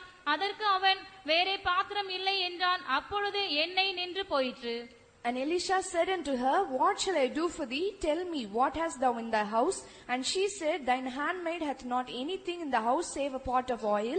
Then he said, go borrow thee vessels abroad of all thy neighbors, even empty vessels, borrow not a few. And when thou art come in, thou shalt shut the door upon thee and upon thy sons, and shalt pour out into all those vessels, and thou shalt set aside that which is full. So she went from him and shut the door upon her and upon her sons, who brought the vessels to her, and she poured out. And it came to pass, when the vessels were full, that she said unto her son, bring me yet a vessel. And he said unto her, there is not a vessel more. And the oil stayed. எப்போது இந்த எண்ணெய் நின்று போனது? When did the oil stay? பாத்திரம் இல்லாத போது. When there was no more vessel. அப்ப எவ்வளவு பாத்திரங்கள் இருக்குதோ அந்த ஒரு குடம் எண்ணெய் எத்தனை பாத்திரத்துல நிரம்பி வழிந்து கொண்டே இருந்தது, எண்ணெய் தீரல. So as many vessels as were found, they were empty. The pot of oil was being poured out, and the oil would not reduce in that pot. இதற்கு ஆவிக்குரிய அர்த்தம் என்ன? What is the spiritual interpretation for this? இந்த எண்ணெயினால் அபிஷேகம் கிருபை என்கிற இந்த எண்ணெயினால் நிரப்பப்படாமல் எத்தனையோ பாத்திரங்கள் உங்கள் அயல் வீட்டிலே இருக்கிறது. And by this oil which is called anointing and grace not being filled with this, there are so many vessels in your neighborhood. இந்த பாத்திரங்கள் மனிதர்களை காட்டுகிறது. These vessels show men. நம்முடைய வாழ்க்கையில் ஆவிக்குரிய அர்த்தத்தை நான் சொல்லுகிறேன். I am giving you the spiritual meaning for this. எத்தனையோ மனிதர்கள் இந்த அபிஷேகத்தை பெற்றுக்கொள்ளாமல், இந்த கிருபையை பெற்றுக்கொள்ளாமல், இந்த உபதேசத்தை பெற்றுக்கொள்ளாமல், இயேசுவை தெரியாம உங்க கூட சொந்தக்காரங்க, நண்பர்கள், உறவினர்கள் காணப்படுறாங்க. And your friends, your neighbors and your relatives who do not know about this oil, that is this grace and this anointing, who do not know about Jesus, are found among you. நீங்க பெற்றுக்கொண்ட எண்ணெயை அவங்களுக்கு வார்க்க வேண்டும். And the oil that you have received, you got to pour it out to them. எத்தனை 1000 பேருக்கு நீங்க சத்தியம் சொன்னாலும் உங்களுக்குள்ள இருக்க சத்தியம் குறையாது, உங்களுக்குள்ள இருக்க கிருபை குறையாது. Even though you share the truth and the grace that you have with 1000 people also, it will not be reduced in you. லட்சம் பேருக்கு சொன்னாலும் கர்த்தர் உங்களுக்கு கொடுத்த கிருபை அபிஷேகம் குறையாதது, பெருகிக் கொண்டே இருக்கும்.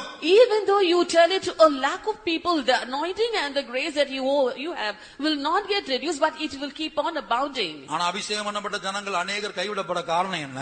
But what's the reason for many anointed people of God to be left behind? அவர்கள் அந்த ஒரு தாளந்து வாங்கினவன் புதைத்து வைத்தது போல புதைத்து வைத்திருக்கிறார்கள். They have hid it as the person who received one talent had hid it. தங்களுடைய கிருபையை புதைத்து வைத்திருக்கிறார்கள். They have hid their grace. தங்களுடைய வரங்களை புதைத்து வைத்திருக்கிறார்கள். They have hid their gifts. தங்களுடைய தாளந்துகளை புதைத்து வைத்திருக்கிறார்கள். They have hid their talents. தாங்க பெற்றுக்கொண்ட ரட்சிப்பை மற்றவங்களுக்கு அறிவிக்கிறது இல்ல. They do not declare the salvation that they have received to others. கர்த்தர் தங்களை ஆசீர்வதிக்கும் போது இந்த ஆசீர்வாதத்தை மற்றவங்களோட ஷேர் பண்றது இல்ல, பகிர்ந்து கொள்றது இல்ல. When God has blessed them, they do not bless the sharing with the others. இந்த சுயநலமான புத்தி தான் இவங்க கைவிடப்படுவதற்கு காரணம். And this selfish thought is the reason for them to be left behind. அப்ப என்ன இருந்தும் அவங்க கைவிடப்பட்டாங்க. Therefore, even though they had oil, they were left behind. நல்ல சுபாவம் இல்ல. They did not have a good nature. சுருக்கமா சொல்லப்போனா கிறிஸ்துவின் சிந்தை இல்ல. In short, we can say that they did not have the mind of Christ. மற்றவங்களை குறித்து பாரப்படல. They did not have a burden concerning others. மற்றவங்களை குறித்து கவலைப்படல. They were not worried about others. அதுபோல தேவ ஜனங்களாகிய நீங்கள் சபையில் யாராலும் வியாதிகள் விசுவாசிகள் வியாதிப்பட்டால் பலவீனப்பட்டால் வறுமை தரித்திரத்தில் இருந்தால் அவர்களை குறித்து நீங்கள் பாரப்பட வேண்டும்.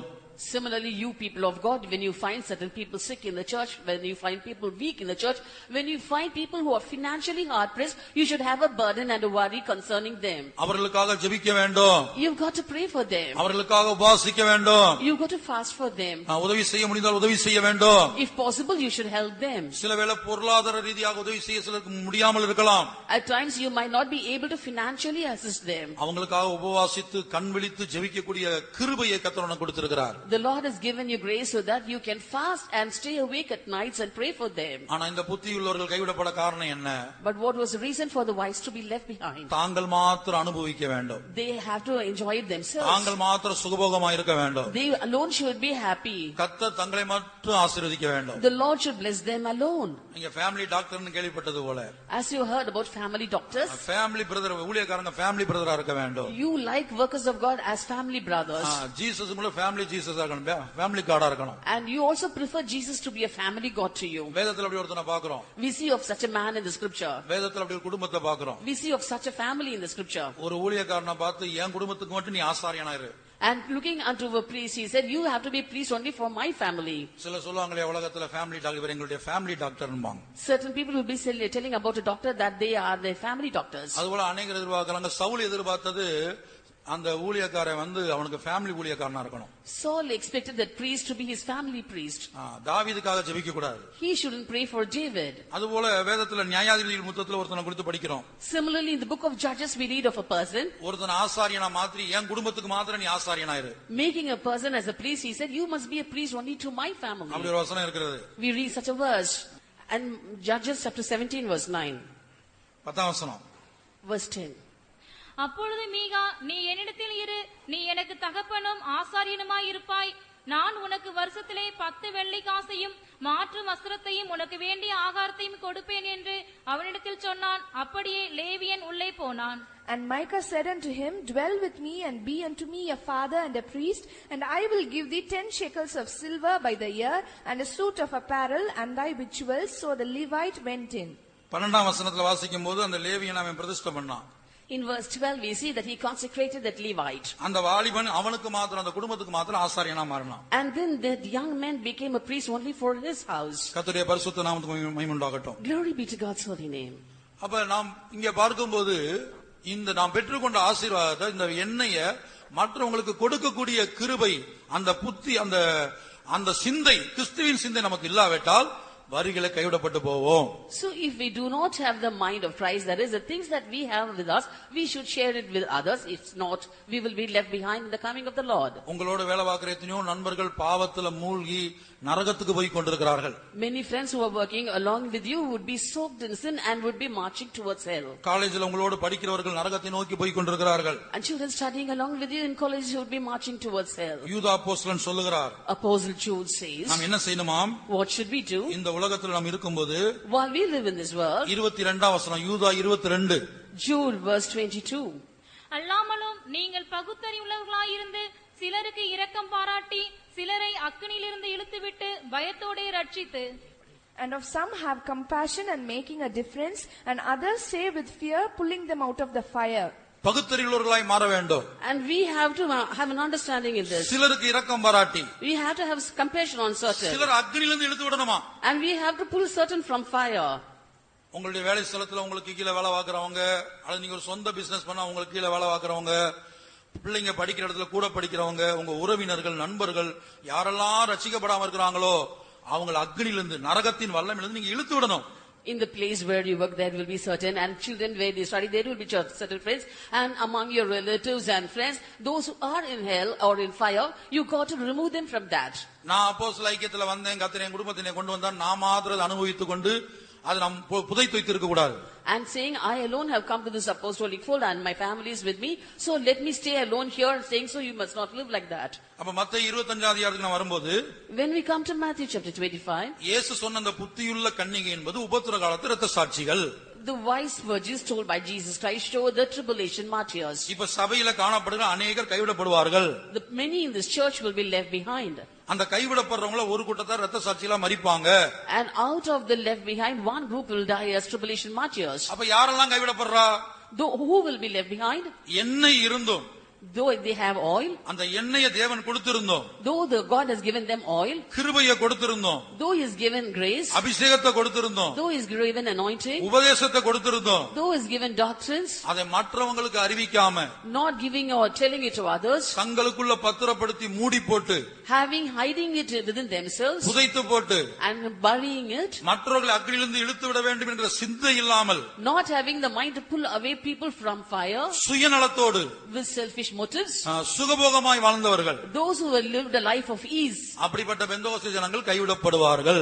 such Pentecostals will be left behind. அதான் அபிஷேகம் பண்ணப்பட்ட தேவ ஜனங்கள் கைவிடப்படுறாங்க. That is the reason why anointed people of God also are being left behind. அப்ப அவங்க கைவிடப்பட்ட போது When they are being left behind, ஒரு எச்சரிப்பு வந்துரும், there will be an alertness in them. அப்ப ஒரு உணர்வு வந்துரும், They will have an understanding. இனி ஒரே வாய்ப்பு தான், Only one more chance is left. எப்படியாயிலும் ரத்த சாட்சியா மறுசரணும்.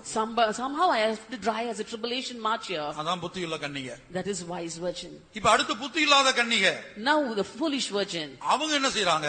What are they doing? இந்த இலவசமா கிடைச்ச மன்னிப்பை பெற்றுக்கொள்ளல.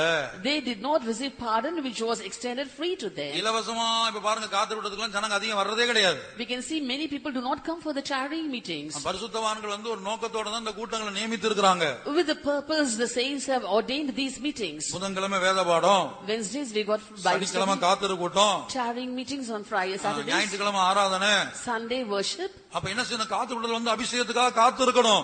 So coming to the tarrying meetings, you got to wait for the anointing. பாத்திரங்களை நிரப்பிக் கொள்ளணும். You have to get your vessels filled. அந்த புதிய எண்ணெயை பெற்றுக்கொள்ளணும். You have to receive new oil. அந்த பெற்றுக்கொண்ட எண்ணெயை போய் மற்றவங்களுக்கு பெற்றுக்கொள்ள காரணமா மாறணும். And you must be a cause for others to receive the oil out of the new oil which you have received. சிலருக்கு காத்திரு கூட்டமே கிடையாது. Certain people do not come for tarrying meetings. வாரத்துல ஒரு கூட்டம் வந்தா போதும். It's enough if they come for only one meeting a week. கர்த்தருடைய பரிசுத்த நாமத்துக்கு உண்டாகட்டும். Glory be to God's holy name. எந்த சந்தேகம் வேண்டாம். No, you need not have any doubt. வரிகள் எடுத்துக்கொள்ளப்பட முடியாது. Never will you be caught up in the coming. அப்ப என்ன செய்யணும்? நம்முடைய சூழ்நிலைகள் எல்லாம் ஜெபிக்கணும். So we have to pray for our circumstances. சிலருக்கு சில தடைகள் இருக்கலாம். Certain people might have hindrances. அப்ப அவங்க என்ன செய்யணும்? ஜெபிக்கணும். So they have to pray for that. தவிக்கணும். They have to have a groaning. ஒரு தாகம் உண்டாகணும். There must be a thirst.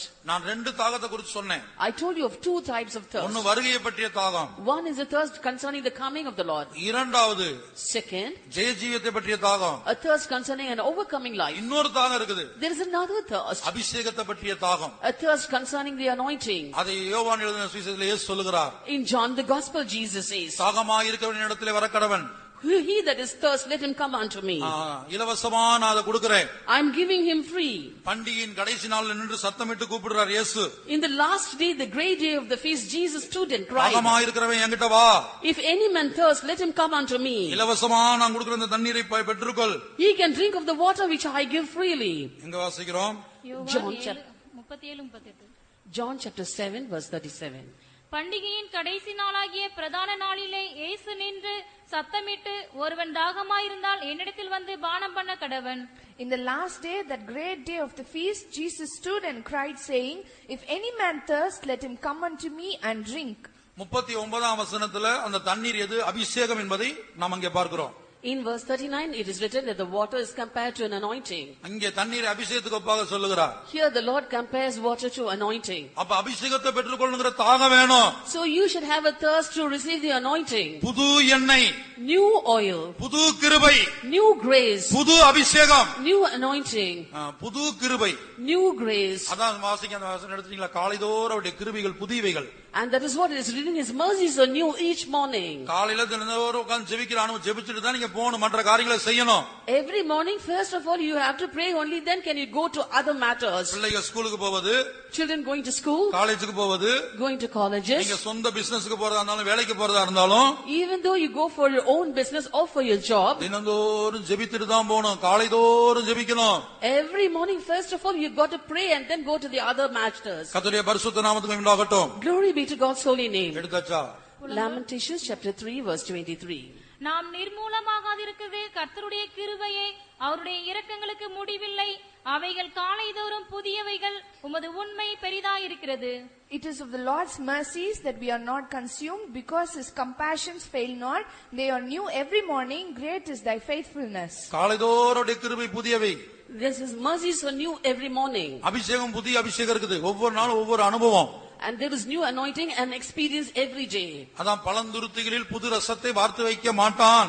And that is what it is written, no man pours in a new wine in old bottles. புது ரசம், New oil, புது அபிஷேகம். new anointing. அந்த புது அபிஷேகத்துக்கு ஒவ்வொரு நாள் இடம் கொடுக்கணும். You got to give room for the new anointing every day. ஆனால் இந்த புத்தி இல்லாத கன்னிகைக்கு அந்த புத்தி இல்ல. But this foolish virgin did not have such an understanding.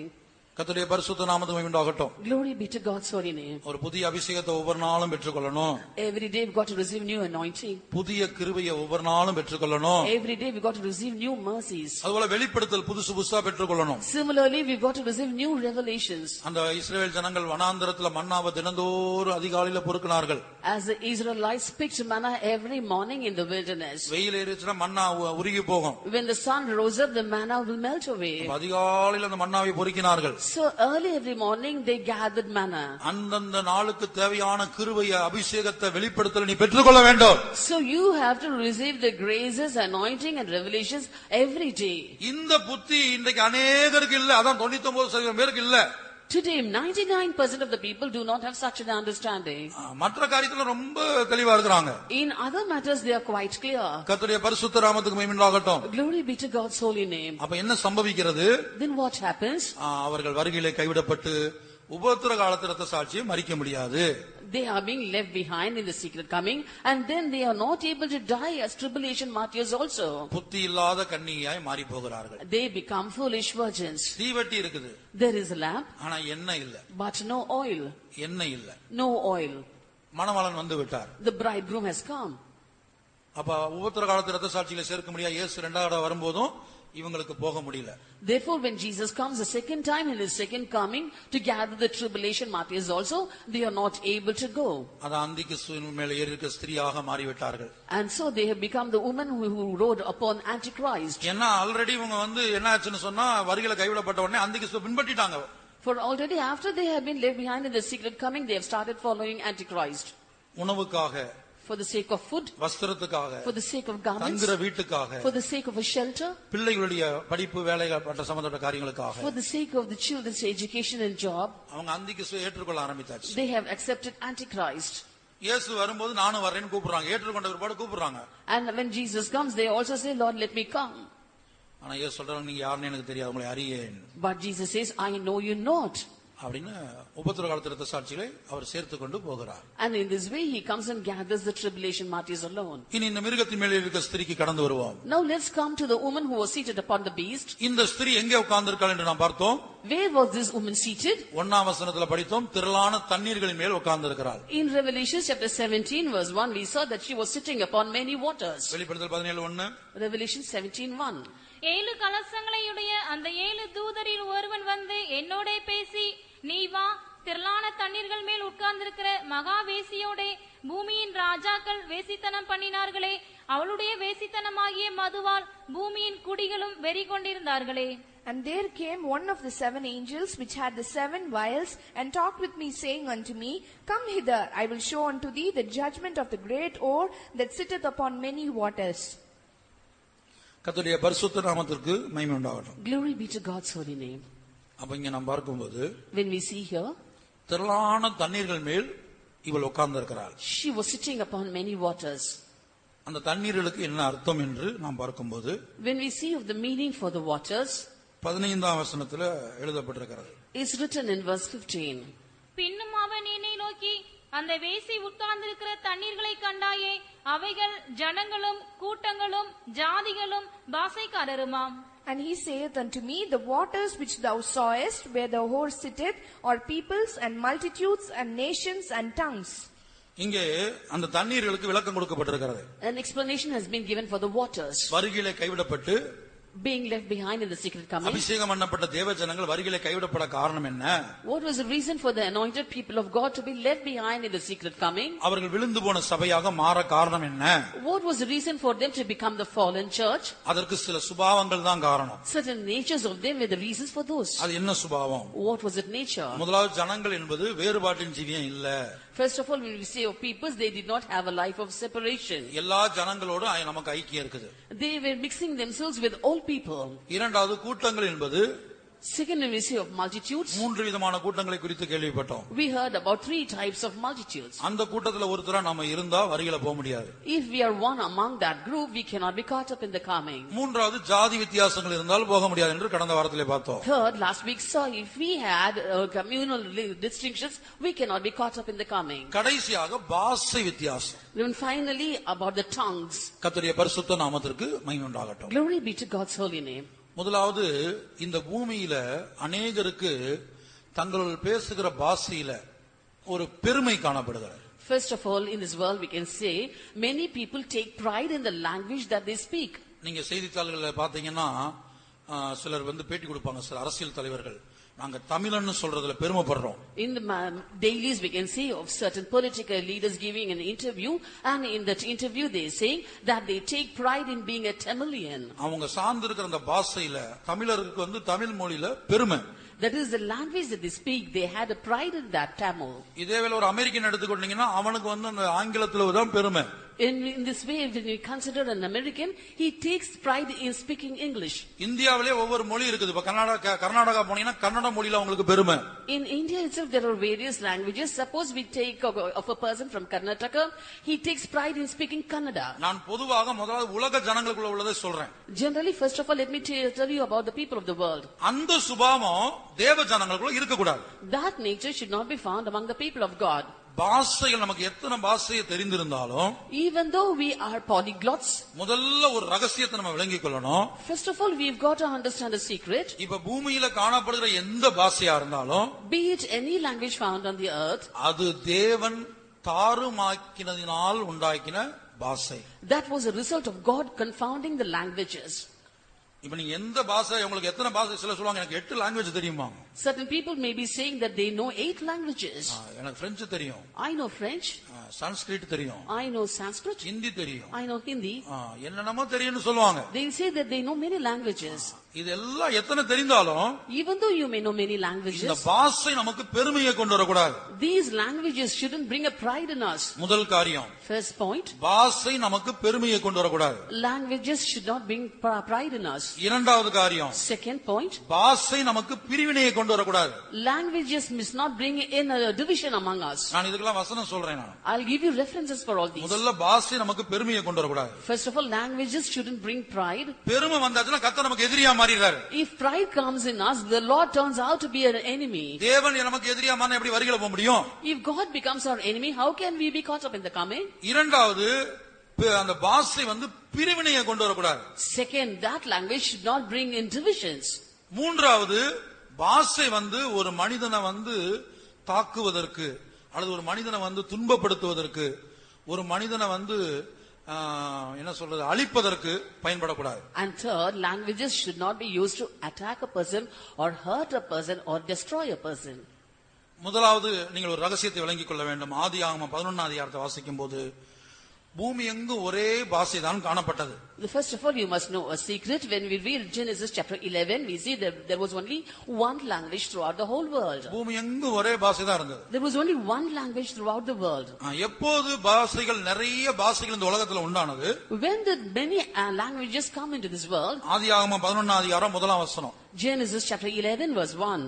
பூமி எங்கும் ஒரே பாசையும் ஒரே விதமான பேச்சும் இருந்தது. And the whole earth was of one language and of one speech. அப்ப எப்போது பூமி எங்கும் ஒரே பாஷை தான் இருந்துச்சு. There was only one language on the whole earth. இன்றைக்கு முழு உலகத்துல எத்தனையோ லாங்குவேஜ் உண்டாக பாஷை உண்டாக காரணம் என்ன? Therefore, now what's the reason for so many languages to come into this world?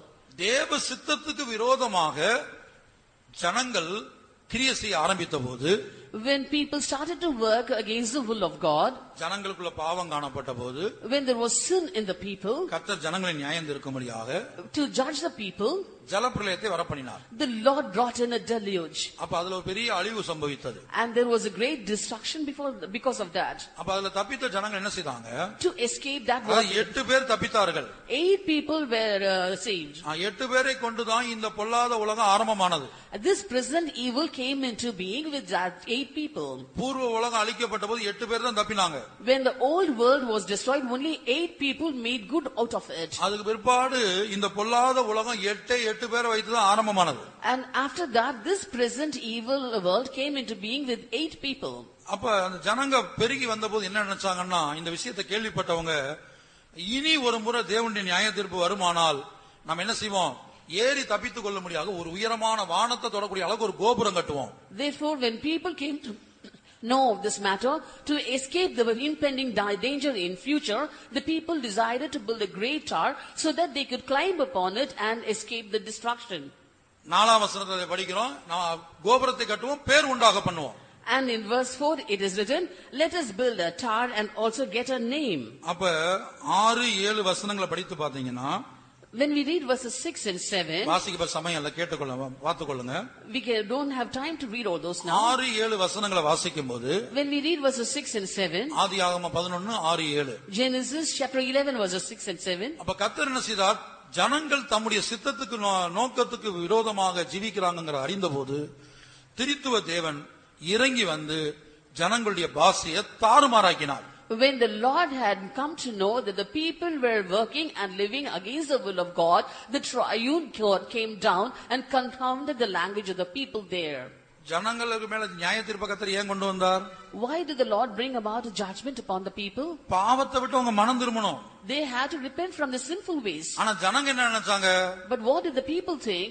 நாங்க பாவம் செய்வோம், We will commit sin. ஒருவேளை நியாய தீர்ப்பு வந்தால், In case there is a judgment, ஒரு வானத்தால கூடிய கோபுரத்தை கட்டியதுன்னா ஏறி தப்பிச்சுக்குறோம். we can build a tower which reaches heaven and will climb on it to escape the judgment. அப்போ கர்த்தர் என்ன செய்தார்? அங்கே பாஷையை தாறுமாறாக்கினார். So there the Lord confounded the language. அப்படி தாறுமாறாக்கின போது, In this way, when the Lord confounded the language, இப்ப கீழ இருந்து ஒரு செங்கல் கேக்குறான்னு வைத்துக்கொள்ளுங்க, மேல கட்டிட்டு இருக்காங்க, வேலை கட்டிட்டு இருக்காங்க. the work of the tower is going on and someone is asked to send a brick from down. மேல நிக்கிற கொத்தனார் கீழ இருந்து செங்கல் கேக்குறாரு. A mason who is standing above is asking for a brick from there who is down there. அப்ப அவர் பேசுற பாஷை அவனுக்கு புரியல. பாஷையை கர்த்தர் மாத்திட்டதுனால அவர் செங்கல் கேட்கும்போது இவன் கீழ இருந்து தண்ணி அனுப்பி விடுறான். So as the Lord had confounded the language, they are not able to understand one another's language. When the mason who is standing above is asking for a brick, the person who is standing down is sending water. இப்போ ஒருத்தர் பேசுறது ஒருத்தர் புரியாதபடிக்கு கர்த்தர் தாறுமாறாக்கினார். The Lord confounded the language so that none of them were able to understand the other's speech. இங்க ஒரு ரகசியம் என்ன? 7ஆம் வசனம் மட்டும் வாசிங்க. In verse 7 there's a secret said, நாம் இறங்கி போய் ஒருவர் பேசுவதை மற்றொருவர் அறியாதபடிக்கு அங்கே அவர்கள் பாஷையை தாறுமாறாக்குவோம் என்றார். 9ஆம் வசனம் மட்டும் வாசிங்க. verse 9, பூமி எங்கும் வழங்கின பாஷையை கர்த்தர் அவ்விடத்தில் தாறுமாறாக்கினபடியால் அதன் பெயர் பாபேல் எனப்பட்டது. Therefore is the name of it called Babel, because the Lord did there confound the language of all the earth. இப்ப பூமி எங்கும் பேசின பாஷையை கர்த்தர் தாறுமாறாக்கினபடினால அந்த இடத்துக்கு பேர் பாபேல் என்று அழைக்கப்பட்டது. that name of the place was called Babel because the Lord confounded the language of all the earth. இந்த வெளிப்படுத்தல் 17ஆம் அதிகாரத்துல இந்த மிருகத்தின் மேல் இருக்க ஸ்திரீக்கு மற்றொரு பேர் Babylon. The other name for the woman who was seated upon the beast, which is written in Revelation chapter 17, is called Babel. 17:5 அதை நாம் படிக்கிறோம். We read that in 17:5. அப்ப கர்த்தர் அங்க பாஷையை தாறுமாறாக்கினது எதற்காக? Why did the Lord confound the language there? தேவனுடைய திட்டத்துக்கு, மனிதனை குறித்து தேவனுடைய திட்டம் எதுவோ அதற்கு விரோதமாக மனிதன் கிரியை செய்ய ஆரம்பித்தான். Man had started to act against the plan of God concerning man. அதுபோல இன்றைக்கு நாம் எத்தனை பாஷை தெரிஞ்சிருந்தாலும், Similarly, today, even though we have known many languages, இது தேவனால் தாறுமாறாக்கப்பட்டதினால் வந்த பாஷை என்பதை நாம் மறக்க கூடாது. never should we forget that these are the languages that have come into effect because the Lord confounded it. ஆகவே இந்த பாஷைகள் நம்முடைய ஜீவியத்தில் பெருமையை கொண்டு வரக்கூடாது. Therefore, these languages should not bring pride in our lives. இந்த பாஷைகள் எதற்காக பயன்பட வேண்டும்? Why? For what should we use these languages? தேவனை ஆராதிப்பதற்கும் தேவனை மகிமைப்படுத்துவதற்கும் பயன்பட வேண்டும். We have to use these languages to serve the Lord and to glorify His name. அப்போஸ்தலர் 2 அதிகாரம் 11 வசனம். Acts of Apostles chapter 2 verse 11. கிரேத்தரும் அரபியருமாகிய நாம் நம்முடைய பாஷைகளிலே இவர்கள் தேவனுடைய மகத்துவங்களை பேச கேட்கிறோமே என்றார்கள். Cretes and Arabians, we do hear them speak in our tongue the wonderful works of God. இங்க பாருங்க, பாஷை தெரியாதவங்க அபிஷேகம் ஊற்றப்பட்ட போது, அபிஷேகம் அவங்களுக்குள்ள வந்த போது, அவங்களுக்கு தெரியாத மற்ற ஜனங்களுடைய ஜென்ம பாஷையில இவங்க தேவனுடைய மகத்துவங்களை பேசுகிறார்கள். When these people did not know other languages, they started to speak the glory of God in the language of others when the anointing was poured forth upon them. அப்போஸ்தலர் 10:45. Acts of Apostles chapter 10 verse 45. அவர்கள் பல பாஷைகளை பேசுகிறதையும் தேவனை புகழுகிறதையும் போதும். And they of the circumcision which believed were astonished. அப்ப இந்த பல பாஷைகளை பேசுறது எதுக்காக? தேவனை புகழ்வதற்காக பயன்பட வேண்டும். So speaking in diverse tongues should be used only to magnify and glorify the Lord. அடுத்தபடியாக இந்த பாஷையை சத்தியம் சொல்றதுக்காக பயன்படுத்தணும். Next we have to use these languages to tell the truth. இப்ப சப்போஸ் உங்களுக்கு ஹிந்தி தெரியுதுன்னு வைத்துக்கொள்ளுங்க. Suppose you know Hindi. இப்ப நீங்க இங்க தமிழ்நாட்டிலேயோ அல்லது வேற எங்கேயோ ஹிந்தி பேசக்கூடிய ஜனங்களை பார்த்தீங்கன்னா என்ன செய்யணும்? அவங்களுக்கு சுவிசேஷத்தை சொல்றதுக்காக இந்த ஹிந்தி பயன்பட வேண்டும். Suppose you see a Hindi speaking person in Tamil Nadu or somewhere else. Now you must know that language which you know to declare the truth to those people. உங்களுக்கு தெலுங்கு தெரிகிறதா? Do you know Telugu? இங்க யாராவது தெலுங்கு பேசக்கூடிய ஜனங்கள் இருந்தா அவங்களுக்கு சுவிசேஷத்தை சொல்றதுக்காக இந்த தெலுங்கு பயன்பட வேண்டும்.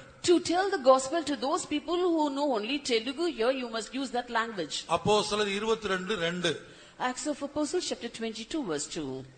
And when அவன் எபிரேய பாஷையிலே தங்களுடனே பேசுகிறதை அவர்கள் கேட்ட பொழுது அதிக அமைதலாய் இருந்தார்கள். போதும்.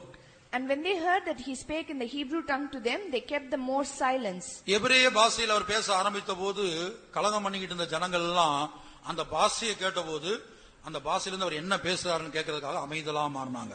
When he started to speak in the Hebrew tongue, those who were causing confusion now held their peace so that they can understand what he was speaking. அப்ப அப்போஸ்தலர்கள் தங்களுக்கு தெரிந்த பாஷைகளை தங்களுடைய பெருமைக்காக அல்ல, பிரிவினைக்காக அல்ல, மற்றவர்களை துன்புறுத்த அல்ல, அதை தேவனுடைய நாமத்தை உயர்த்துவதற்காக, சுவிசேஷத்தை அறிவிப்பதற்காக பயன்படுத்தினார்கள். Therefore apostles, when they knew different languages, they did not use it for their own pride or to bring in divisions, but they used it to only to tell the name of the Lord and magnify His name. கர்த்தருடைய பரிசுத்த நாமத்துக்கு மகிமை உண்டாகட்டும். Glory be to God's holy name. இப்ப பாஷைகள் மாத்திரங்களை துன்பப்படுத்த பயன்படக்கூடாது. We must not use languages to hurt others. நியாயாதிபதிகள் 12 அதிகாரத்தில் வாசிக்கும் போது, when we read Judges chapter 12, 5-6 வசனங்களை வாசிக்கும் போது, when we read verses 5 and 6, கீலேயாத்தியர் எப்ராயிமருக்கு முந்தி யோர்தானின் துறைகளை பிடித்தார்கள். அப்பொழுது எப்ராயிமரிலே தப்பினவர்களில் யாராவது வந்து நான் அக்கறைக்கு போகட்டும் என்று சொல்லும் போது கீலேயாத் மனுஷர் நீ எப்ராயிமனா என்று அவனை கேட்பார்கள். அவன் அல்ல என்றால் நீ ஷிபோலேத் என்று சொல் என்பார்கள். அப்பொழுது அவன் அப்படி உச்சரிக்க கூடாமல் சிபோலேத் என்பான். அப்பொழுது அவனை பிடித்து யோர்தான் துறையிலே வெட்டி போடுவார்கள்.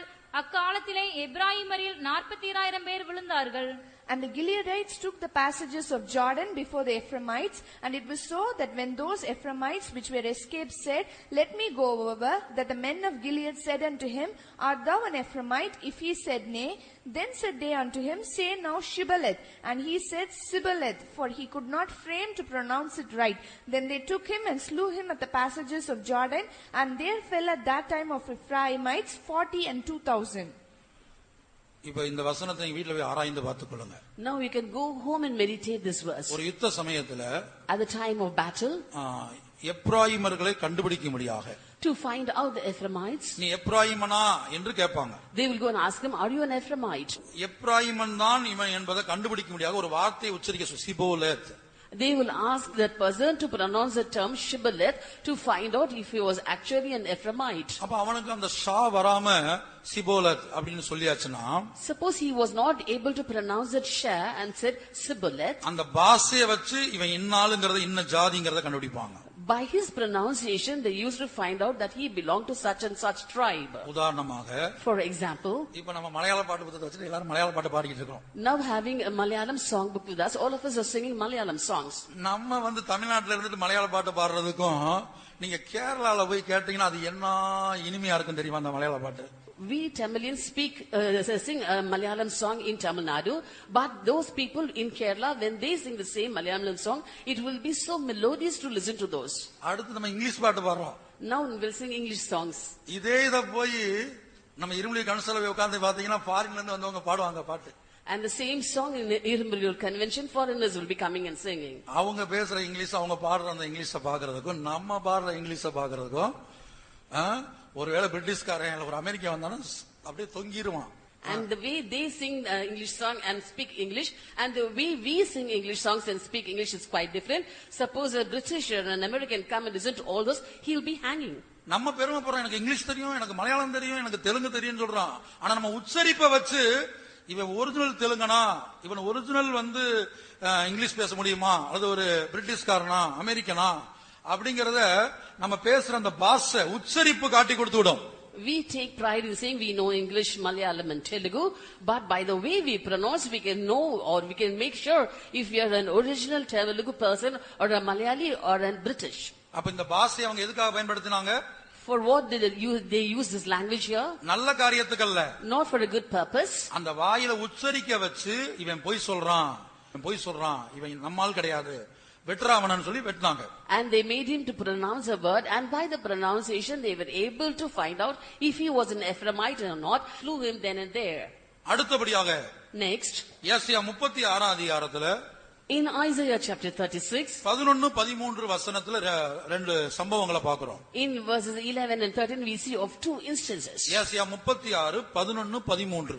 Isaiah chapter 36 verses 11 and 13. அப்பொழுது எலியாக்கீமும் செப்னாவும் யோவாகும் ரப்சாக்கையை பார்த்து, உம்முடைய அடியாரோடே சீரிய பாஷையிலே பேசும், அது எங்களுக்கு தெரியும். அலங்கத்தில் இருக்கிற ஜனத்தின் செவிகள் கேட்க எங்களோட யூத பாஷையிலே பேச வேண்டாம் என்றார்கள்.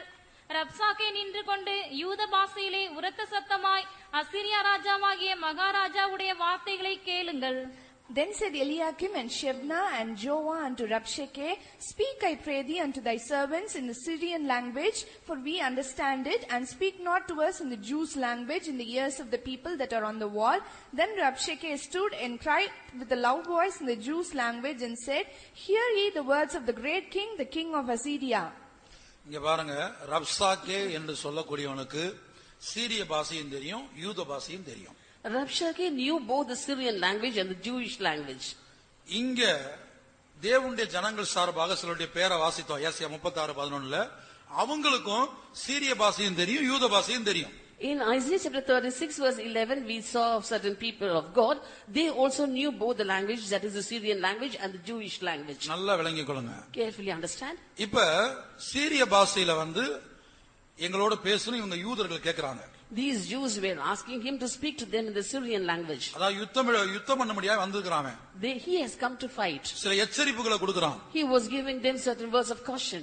அப்ப இந்த யூதர்களுடைய என்னன்னா, the thought for the Jews was, இவன் யூத பாஷையில அதை சொன்னா எல்லா யூதர்களுக்கும் யூத பாஷை தெரிந்ததுனால யூத பாஷையில சொன்னா அவங்க பயந்து கலங்கி ஒரு பின்மாற்றத்துக்குள்ள போயிடுவாங்க. As all the Jews knew the Jewish language, in case he spoke to them in the Jewish language, they will be disheartened and discouraged. அதைரியம் வந்துரும், There will be discouragement. கலக்கம் வந்துரும், There will be trouble. சில வேளை தேவனுடைய சமூகத்திலிருந்து பின்மாற்றம் கூட உண்டாயிரலாம். At times they might be backsliding from God's presence also. அதனால இவங்க இந்த யூதர்களுக்கு சார்பா நிக்கக்கூடிய இந்த தலைவர்கள் கேக்குறாங்க, நீ எங்களுக்கு சீரிய பாஷையில பேசுங்க, உங்களுக்கு சீரிய பாஷை தெரியும், எங்ககிட்ட சீரிய பாஷையில பேசுங்க அப்படின்னு கேக்குறாங்க. Therefore the leaders who stood on behalf of the Jews said unto the Syrians, saying, we know the Syrian language, so it's better if you would speak to us in the Syrian language. அப்ப இவங்க கேட்டுக்கொண்டது நல்ல நோக்கம். Therefore the request was in a good purpose. இந்த பாஷை எந்த நோக்கத்துக்காக பயன்படுது? நல்ல நோக்கத்துக்காக. This language was used for a good motive. ஏன்னா யூத பாஷையில பேசியாச்சுன்னு சொன்னா ஜனங்கள் அதைரியப்படுவார்கள். For if he spoke in the Jewish language, the people will be disheartened. ஜனங்களுக்குள்ள கலக்கம் உண்டாகும். There will be confusion among the ஜனங்களுக்குள்ள people. பின்மாற்றம் உண்டாகும். There will be backsliding in the people. ஆகவே இவங்க சொன்னாங்க, எங்களுக்கு சீரிய பாஷை தெரியும், எங்கிட்ட சீரிய பாஷையில பேசுங்கன்னு இவங்க கேட்டாங்க. So they said, we know the Syrian language, so it's better if you would speak to us in the Syrian language. ஆனா அந்த ரப்சாக்கே என்ன செய்தான்? But what did Rabshakeh do? அவனுக்கு சீரிய பாஷையும் தெரியும், யூத பாஷையும் தெரியும். He knew both the Syrian language and the Jewish language. இவங்க வேண்டுகோளை அவன் ஏற்றுக்கொள்ளல. He did not accept their request. ஜனங்கள் கலங்கட்டும், Let the people be confused. ஜனங்களுக்குள்ள அதைரியம் உண்டாகட்டும், Let there be discouragement among the ஜனங்களுக்குள்ள people. பின்மாற்றம் உண்டாகட்டும். Let there be backsliding in the people. ஜனங்க தேசத்துல நடத்திப்புக்காரங்களுக்கு, ராஜாக்களுக்கு எதிராக மாறட்டும். Let the people turn or revolt against the king of the land. அவன் யூத பாஷையில பேசுறான். He spoke in the Jewish language. ரப்சாக்கேக்கு யூத பாஷை சொந்த பாஷை அல்ல. Rabshakeh did not have the Jewish language as his mother tongue. அது கற்றுக்கொண்ட பாஷை. That tongue was being learnt by him. அப்ப தான் கற்றுக்கொண்ட பாஷை எதுக்காக பயன்படுத்துறான்? And for what did he use the language which he learnt? ஜனங்கள் கலக்கம் அடைவதற்கும், ஜனங்கள் மனமுறிவு அடைவதற்கும், ஜனங்கள் தேவனை விட்டு பிரிவதற்கும், ராஜாவுக்கு எதிராக மாறுவதற்கும் பயன்படுத்துறான். And he was using that language so that there might be confusion among the people, there might be mental agony among the people, so that the people might rise against the king and also against their God. நீங்க கற்றுக்கொண்ட பாஷையில என்ன நோக்கத்துக்காக பயன்படுத்துறீங்க? And the languages which you have learnt, for what purpose are you using it? மற்றவங்களை துன்பப்படுத்துறதுக்காகவா? Is it for hurting others? சந்தர்ப்பத்துல ட்ரெயின்ல பிரயாணம் பண்ணி வந்து கொண்டிருந்தேன். Once when I was traveling in a train, ட்ரெயின்ல பிரயாணம் பண்ணி இருந்தப்போ ஒரு ஃபேமிலி வந்தாங்க.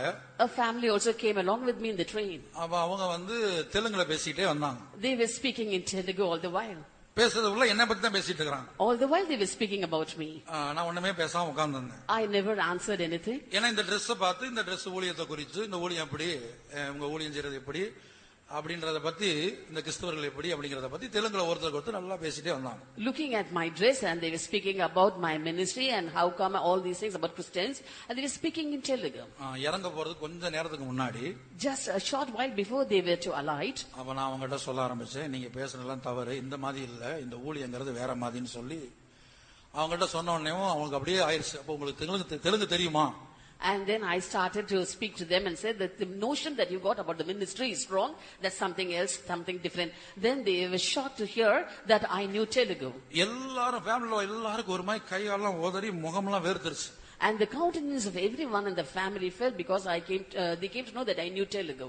அதுபோல நாம் மற்றவர்களை துன்பப்படுத்துவதற்கு, மற்றவர்களை தூசிப்பதற்கு, மற்றவர்களுக்கு விரோதமாய் பேசுவதற்கு நாம் இந்த பாஷையை பயன்படுத்தக்கூடாது. Similarly, we should not use such languages to hurt others, to reproach others and curse others. வேதத்துல சிலர் அப்படி பயன்படுத்தினதாக நாம் பார்க்கிறோம். In the scripture we see that certain people had used a language for this curse. அடுத்து பாருங்க, அப்போஸ்தலர் 6 அதிகாரம் 1 வசனத்துல வாசிக்கும்போது, Next when we come to Acts of Apostles chapter 6 verse 1, இந்த கிரேக்க பாஷை பேசுறவங்களுக்கு, எபிரேய பாஷையை பேசுறவங்களுக்கு சபை எது? முதலாம் நூற்றாண்டு சபையில, ஆதி நூற்றாண்டு சபையில காணப்படுகிற விசுவாசிகள் மத்தியில இந்த சர்விங் பண்ற ஊழியம், சாப்பாடு இருக்குதே சாப்பாடு, இந்த சாப்பாட்டு ஊழியத்துல தான் பிரச்சனையே. In the first century church also, there was a problem in serving among the Jews and the Greeks. அப்போஸ்தலர் 6:1, Acts of Apostles chapter 6 verse 1. அந்நாட்களிலே சீஷர்கள் பெருகின போது கிரேக்கரானவர்கள் தங்கள் விதவைகள் அன்றாட விசாரணையில் திட்டமாய் விசாரிக்கப்படவில்லை என்று எபிரேயருக்கு விரோதமாய் முறுமுறுத்தார்கள். And in those days when the number of the disciples was multiplied, there arose a murmuring of the Grecians against the Hebrews, because their widows were neglected in the daily ministration.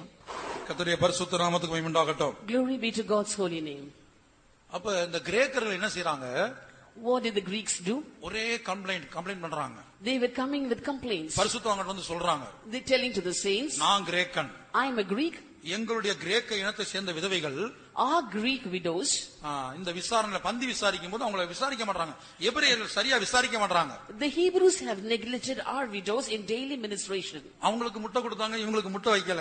When they were served eggs, these people were not served eggs. சிக்கன்ல 2 piece அவங்களுக்கு போட்டாங்க, இங்க 1 piece தான் வந்துச்சு. Those people had 2 pieces of chicken, whereas our widows were given only 1 piece of chicken. சில இடத்துல நடக்கும் அப்படி, அவங்க ஆளுகளா பார்த்து போடுவாங்க. எங்க உலகத்துல சொல்றேன், நீங்க உலகத்துல கல்யாண வீட்டுக்கு போனீங்கன்னா பந்தி வீட்டுல சொந்தக்காரங்களுக்காக பார்த்து போடுவாங்க. In the marriage feast in the world, we can see also all these things. They will be serving better portions to their relatives. இப்ப இங்க பாத்தீங்கன்னா ரெண்டுமே தப்பு. We can see both these people are at fault. முதலாவது கிரேக்கர்கள், நான் கிரேக்கன், இது எங்க இனத்தை சேர்ந்த விதவைகள் நினைச்சது தப்பு. First of all, a Greek considering himself as a Greek, and also the widows of his choice is wrong. ஏன்னா அபிஷேகத்துடைய நோக்கமே 1 கொரிந்தியர் 12:23 வாசிங்க. For the purpose of anointing is 12:13. 1 Corinthians chapter 12 verse 13.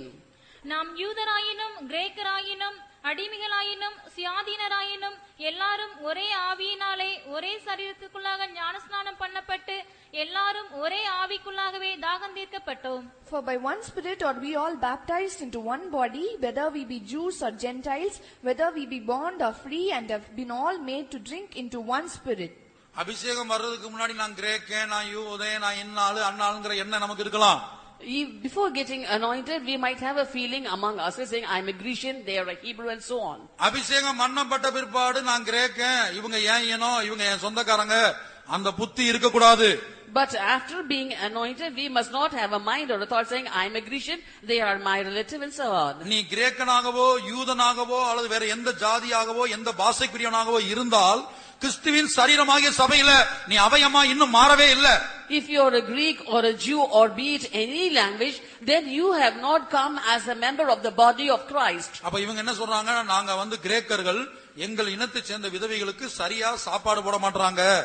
They said we are Grecians and the widows of our sect are being neglected in the daily ministration. அப்ப எபிரேயருக்கு விரோதமாய் முறுமுறுத்தார்களாம். They were murmuring against the Hebrews. கர்த்தருடைய பரிசுத்த நாமத்துக்கு உண்டாகட்டும். Glory be to God's holy name. ஆதியாகமத்துல நாம் படிக்கிறோம், எகிப்தியர் வந்து எபிரேயரோட சேர்ந்து உட்கார்ந்து சாப்பிட மாட்டாங்களாம். In Genesis we see that the Egyptians do not dine along with the Israelites. இப்படிப்பட்ட வித்தியாசங்கள், ஜாதி வித்தியாசம், பாஷை வித்தியாசங்கள் காணப்படுகிறது. In this way they had differences in the languages and also in the kindred. ஆனா தேவன் என்ன செய்கிறார்? But what did the Lord do? நம்ம எல்லாருக்கும் அபிஷேகத்தை கொடுத்து Giving anointing to everybody. நம்முடைய பாஷையை சுத்தமான பாஷையா மாற்றுகிறார். He has changed our language into a pure language. Zephaniah 3:9. In Zephaniah chapter 3 verse 9. For then will I turn to the people a pure language, that they may all call upon the name of the Lord to serve him with one consent. Pure லாங்குவேஜ்னு வாசிக்கிறோம். We read of a pure language. அப்பொழுது ஜனங்கள் எல்லாரும் கர்த்தருடைய நாமத்தை தொழுது கொண்டு ஒருமனப்பட்டு அவருக்கு ஆராதனை செய்யும்படிக்கு நான் அவர்கள் பாஷையை சுத்தமான பாஷையாக மாற பண்ணுவேன். நாம் எல்லாரும் ஒரு மனம் உள்ளவங்களா மாறணும். We all should come with one mind. இங்க ஜாதி வித்தியாசம் இல்ல. There is no linguistic barrier. பாஷை வித்தியாசம் இல்ல. No but change differences in kindred. உங்களுக்கு இங்கிலீஷ் தெரிஞ்சாலும் சரி, You might know English. Hindi தெரிஞ்சாலும் சரி, You might know Hindi. இல்ல ஆவோ அங்காமி, நாகாலாந்துல ஒரே ஸ்டேட்ல எத்தனையோ பாஷை இருக்குது. ஆவோ, Angami, Naga. In Nagaland there are so many languages, Avo, Angami and Naga. இல்ல பிரெஞ்சு தெரிஞ்சாலும் சரி. Or you might know French. இப்ப சிலர் பாத்தீங்கன்னா செகண்ட் லாங்குவேஜ் பிரெஞ்சு எடுப்பாங்க. Certain people will take French as a second அப்படி language. சொல்றதே ஒரு பெருமை. They have pride in saying that. என் செகண்ட் லாங்குவேஜ் பிரெஞ்சும்பாங்க. I have French as my second language. கர்த்தருடைய பரிசுத்த நாமத்துக்கு உண்டாகட்டும். Glory be to God's holy name. அப்ப இப்படிப்பட்ட பெருமைக்காக பாஷை பயன்படக்கூடாது. Languages should not be used for pride. பிரிவினைக்காக பாஷை பயன்படக்கூடாது. Languages should not be used for divisions. ஜனங்களுக்கு விரோதமாய் பேசுவதற்கோ ஜனங்களை பயமுறுத்துவதற்கோ பாஷை பயன்படக்கூடாது. Languages should not be used to speak against people or to threaten people. அப்ப நம்ம எல்லாரும் ஒரு லாங்குவேஜ்க்காக ஜெபிக்க போறோம். Now all of us are going to pray for one language. என்ன நம்ம எல்லாருக்கும் ஒரு பாஷை வேணும். All of us need one language. என்ன பாஷை? What language? என்ன பாஷை தெரியும் உங்களுக்கு? What language do you want to know?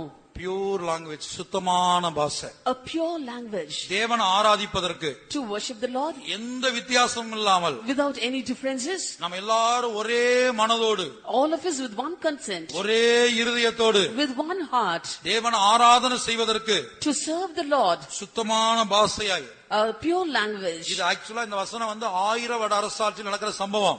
This verse shows of the things that will take place in the millennial reign. Zephaniah 3:9 1000 வருட அரசாட்சியை குறிக்கிறது. Zephaniah 3:9 shows the millennial reign. ஆனா அதே வேளை அதுக்கு மற்றொரு அர்த்தம். The other meaning at the same time is கிருபையின் காலத்துல ஜீவிக்கிற நாம், we who live in the dispensation of grace, நம்முடைய பாஷை சுத்தமான பாஷையா மாறணும். our language should become a pure language. அதோட அர்த்தம் என்ன? What does it mean? தேவனுடைய வார்த்தை, தேவனுடைய பாஷையை நம்ம பேசணும். We have to speak the language of the word of God. யோவான்ல வாசிக்கிறோம். In John we read, தேவனால் அனுப்பப்பட்டவர் தேவனுடைய வார்த்தைகளை பேசுகிறார். him that is being sent of God speaketh the word of God. அதுக்கு ஒரு கிரேக்க வேத வல்லுனர் கொடுக்கும்போது அது வார்த்தைகள் மாத்திரமல்ல, அது தேவனுடைய பாஷை என்று சொல்லுகிறார். A Greek scholar gives an explanation saying not only is it the word of God, but is the language spoken by God. ஏன்னா வார்த்தைகள் இல்லாம நம்ம என்ன செய்ய முடியாது, ஒரு பாஷையை பேச முடியாது. For without words we cannot speak a language. யோவான் சுவிசேஷம் வாசிங்க. In John the Gospel, தேவனால் அனுப்பப்பட்டவர் he that is being sent of God தேவனுடைய வார்த்தைகளை பேசுகிறார். speaketh the words of God. தேவன் அவருக்கு தமது ஆவியை அளவில்லாமல் கொடுத்திருக்கிறார். For God has given to him the Spirit without a measure. John chapter 3 verse 34. For he whom God hath sent speaketh the words of God, for God giveth not the Spirit by measure unto him. தேவனால் அனுப்பப்பட்டவர் தேவனுடைய வார்த்தைகளை பேசுகிறார். தேவன் அவருக்கு தமது ஆவியை அளவில்லாமல் கொடுத்திருக்கிறார். யாருக்குள்ள அபிஷேகம் அளவில்லாமல் இருக்கிறதோ அவர்களுடைய வார்த்தைகள், அவர்களுடைய பாஷை தான் சுத்தமான பாஷையாய் தேவனுடைய பாஷையா இருக்கும். Those who have the Spirit without measure will have a pure language and the language spoken by God in them. இல்லன்னா நம்ம என்ன சொல்லுவோம், அந்த ஆளு பாவி, இந்த ஆளு பாவி, அவங்க பாவி, இவங்க பாவி அப்படி நம்ம பேசிக்கிட்டு இருப்போம். Or else we'll be saying that man is a sinner and this man is a sinner and so on. கர்த்தருடைய பரிசுத்த நாமத்துக்கு மகிமை உண்டாகட்டும். Glory be to God's holy நாம் name. எல்லாரும் கண்களை மூடுவோம். Let's all close our eyes. மிருகத்தின் மேல் ஏறி இருக்க ஸ்திரியாக நம்மில் ஒருவரும் மாறி போக கூடாது. None of us should become a woman upon the beast. நம்முடைய பாஷையை சுத்தமான பாஷையாய் கர்த்தர் மாற்ற வேண்டும். The Lord should change our tongue as a pure language. அந்த சுத்தமான பாஷை தேவனுடைய பாஷை. That pure language is the language of God. தேவனுடைய பாஷை நாம் பேச வேண்டுமானால் அளவில்லாத அபிஷேகம் தேவை.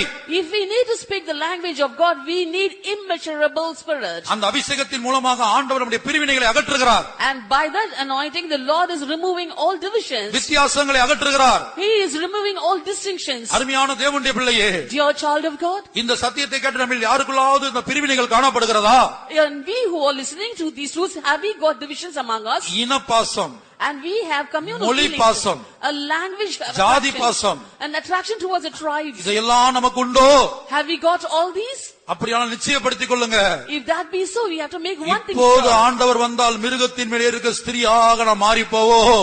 If the Lord comes now, we will become the woman upon the beast. அந்த வித்தியாசங்கள் அகற்றப்படட்டும். Let all those distinctions be removed. தேவன் அபிஷேகத்தை கொடுத்து கிறிஸ்துவின் சரீரமாய் மாற்றி இருக்கிறார். The Lord has given us the anointing and has made us the member of Christ. யூதனையும் கிரேக்கனையும், Both the Jew and the Gentile, அடிமையையும் சுயாதீனனையும், and the bond and the free, ஐஸ்வர்யவானையும் தரித்திரனையும், the rich and the poor, எந்த வித்தியாசமும் இல்லாமல் without any distinction. ஒரே சரீரமாய் மாற்றி வருகிறார். He has made them as one body. அந்த சரீரமாகிய சபையை சேர்க்கும்படியாக இயேசு சீக்கிரமாய் வருகிறார். Jesus is coming soon to gather his body, the church. வருகையில் எடுத்துக்கொள்ளப்பட வாஞ்சிக்கிறவர்கள், Those who desire to be caught up in the coming. முழங்கால் படிட முடிந்தவங்க முழங்கால் படிடுங்க, முடியாதவங்க எழுப்பி நின்றுங்க. இப்ப Those who can, please come on knees, or else please stand up. இது ஒப்பு கொடுக்கிற நேரம். This is the time when you have to commit. நம்மில் பலருடைய நிலவரம் அப்படித்தான் இருக்கு, ஒத்துக்கொள்ளுங்க. You have to acknowledge that most of us are like that. பலருக்கு பல வித்தியாசங்கள். Many have many distinctions. Pavul சொல்லுகிறார், நான் கிறிஸ்துவ கூட மாம்சத்தின்படி அறியேன். As St. Paul says, I know no man after the flesh in Christ. கர்த்தராகிய இயேசு கிறிஸ்து கூட நான் மாம்சத்தின்படி அறியேன். Even I do not know Lord Jesus Christ after the flesh. மாம்சத்தின்படி சொந்தம் பாராட்டாதீங்க. Do not have any relationship according to the flesh. இனப்பாச வேண்டாம். You should not have any attraction towards your kindred. எங்க இனத்தவருக்கு சரியான சாப்பாடு போடுறது இல்ல. You are not having looking after our kindred well. கிரேக்கர்கள் முறுமுறுத்தார்கள். The Grecians murmured. எபிரேயருக்கு விரோதமாய் முறுமுறுத்தார்கள். They murmured against the Hebrews. அப்ப என்ன செய்திருக்க வேண்டும்? What should they have done? சகித்திருக்க வேண்டும். They should have endured. எல்லாரும் நாங்கள் கிறிஸ்துவின் சரீரம். All of us are the members of the body of Christ. இதுல எபிரேயன் இல்லை. Here there is no Jew. கிறிஸ்துவின் சரீரத்தில் எபிரேயன் இல்லை. In the body of Christ there is no Hebrew. எபிரேயனாய் இருந்தால், எபிரேயன் என்கிற எண்ணத்தோடு இருந்தால் அங்கே கிறிஸ்துவின் சரீரத்தில் இடமில்லை. If you are there with the thought that you are a Hebrew, then you do not have any part in the body of Christ. அங்கே கிரேக்கன் இல்லை. There is no Gentile. கிரேக்கனா இருந்தவர்களை, those who were Grecians, எபிரேயரா இருந்தவர்களை, those who were Hebrews, அடிமைகளா இருந்தவர்களை those who were bond, ரட்சித்து saved, அபிஷேகித்து and anointed. வித்தியாசங்களை அகற்றுகிறார். He is removing the distinctions. வித்தியாசங்கள் அகற்றப்படாவிட்டால், If distinctions are not removed, அந்த வித்தியாசங்களோடு ஜீவித்தால், if you live with those distinctions, அப்படிப்பட்டவர்களுக்கு இயேசுவின் சரீரத்தில் இடமில்லை. such people do not have a part in the body of Christ. அவருடைய ரகசிய வருகையில் இடமில்லை. There is no place in his secret coming. ஆகவே இந்த பாஷை வித்தியாசங்கள் அகற்றப்படட்டும். So let all the linguistic distinctions be removed. பெருமைக்காக பாஷைகளை கற்றுக்கொள்ள வேண்டாம். Do not learn languages for pride's sake. பெருமைக்காக பாஷைகளை பேச வேண்டாம். Do not speak languages just for pride. தேவைப்படும் போது மாத்திரம் பாஷைகளை பேசுவோமாக. Let us speak languages only when there is a need. தேவைப்படும் போது பாஷைகளை பேசுவோம். Let us speak different languages only when there is a need. யோசேப்பு பாருங்க, Look at Joseph. தன்னுடைய சொந்த சகோதரர்களிடத்துல To his own brethren, சொந்த பாஷையில பேசி இருக்கலாம். he could have spoken in their own language. ஆனா அவர் துபாசியை கொண்டு பேசினான். But he spoke with an interpreter. ஒரு இன்டர்பிரேட்டர் வச்சு பேசினான். He spoke with an interpreter. அதனால அப்படிப்பட்ட சுபாவம் நமக்கு இருக்க கூடாது. We should not have such a nature. தேவையில்லாத இடத்துல எனக்கு தெரியும், இந்த பாஷை எனக்கு தெரியும் என்பதை காண்பிக்க போக கூடாது. In unnecessary places, you should not try to show off that you know languages. நம்முடைய பாஷைகள் மற்றவர்களை தூசிப்பதற்கு பயன்படக்கூடாது. We should not use our languages to curse others. இவை எல்லாவற்றையும் பார்க்கலாம். Most of all, இந்த உலகத்துல எத்தனை பாஷை உனக்கு தெரிந்தாலும், even though you know many languages in the world, உங்களுக்கு எனக்கும் தெரிய வேண்டியது, கற்றுக்கொள்ள வேண்டியது ஒரே பாஷை. there is only one language that you and I should know and should learn. அது சுத்தமான பாஷை. That is a pure language. அது தேவனுடைய பாஷை. That is a language of God. அந்த பாஷை நாம் பேச வேண்டுமானால், If we have to speak that language, நமக்கு ஒரு அளவில்லாத அபிஷேகம் தேவை. we need an immeasurable anointing. இப்ப தாகத்தோடு கேளுங்க, Now ask with thirst, ஆண்டவரே அந்த அளவில்லாத அபிஷேகத்தை எனக்கு தாரும். Lord, give me that immeasurable anointing. நான் யாரையும் குற்றப்படுத்த கூடாது, I should not criticize anybody. யாரையும் தூசிக்க கூடாது. I should not curse anybody. அவங்க பாவி, இவங்க பாவி, அவங்க குற்றவாளி, இவங்க குற்றவாளி, They are sinners, these are sinners, they are at fault and this man is at fault. இதெல்லாம் பிசாசின் பாஷை. These are the languages of the devil. நம்முடைய பாஷையில சுத்தம் இல்ல. There is no purity in our language. சுத்தமான பாஷை இருந்தா தான் தேவனுக்கு ஆராதனை செய்ய முடியும். Only if we have a pure language can we serve God. சுத்தமான பாஷை இருந்தா தான் ஒரு மனம் உண்டாகும். Only if there is a pure language can we come with one consent. எங்க சுத்தமான பாஷை இல்லையோ அங்க பிரிவினை காணப்படும். Where there is no pure language, there will be divisions. பிரிவினை உள்ள இடத்துல கர்த்தர் கிரியை செய்ய மாட்டார். When there is division, the Lord will not work there. ஆகவே ஒருமனப்படுவோம். Therefore, let's come with one எல்லாரும் consent. வாயை திறந்து கேட்போம். Let's open up our mouths and ask. தவிப்போம். Let us grow. அளவில்லாத அபிஷேகத்தை தாரும். Lord, give me immeasurable anointing. அப்பா என் பாஷை சரியில்லை, Father, my language is not proper. என் பேச்சு சரியில்லை, My speech is not proper. எத்தனையோ அபிஷேகம் பண்ணப்பட்டவர்களை தூசிக்கிறேன் இந்த வாயினால. By my mouth, I am causing so many anointed people of God. அவர்களுக்கு விரோதமா பேசுறேன். I speak against them. உள்ளத்துல ஒன்று வைத்து வெளியில ஒன்று பேசுகிறேன். Having one thing within, I am speaking another thing outside. என் பாஷை சரியில்லையா. Lord, my language is not proper. நான் தேவ சமூகத்தில் அறிக்கையிடுங்க, Confess in God's presence. எனக்கு சுத்தமான பாஷையை தாரும். Lord, give me a pure language. தேவனுடைய பாஷையை தாரும். Give me the language of God. இயேசுவை குறித்து எழுதப்பட்டதை வாசித்தீர்களே.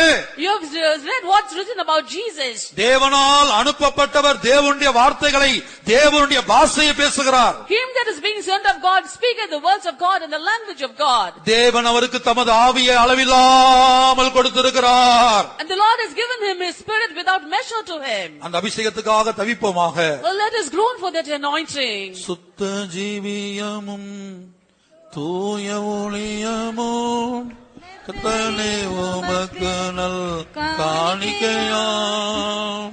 சுத்த ஜீவியமும் தூய ஒளியமும் கர்த்தனே உமக்கு நல் காணிக்கையாம்.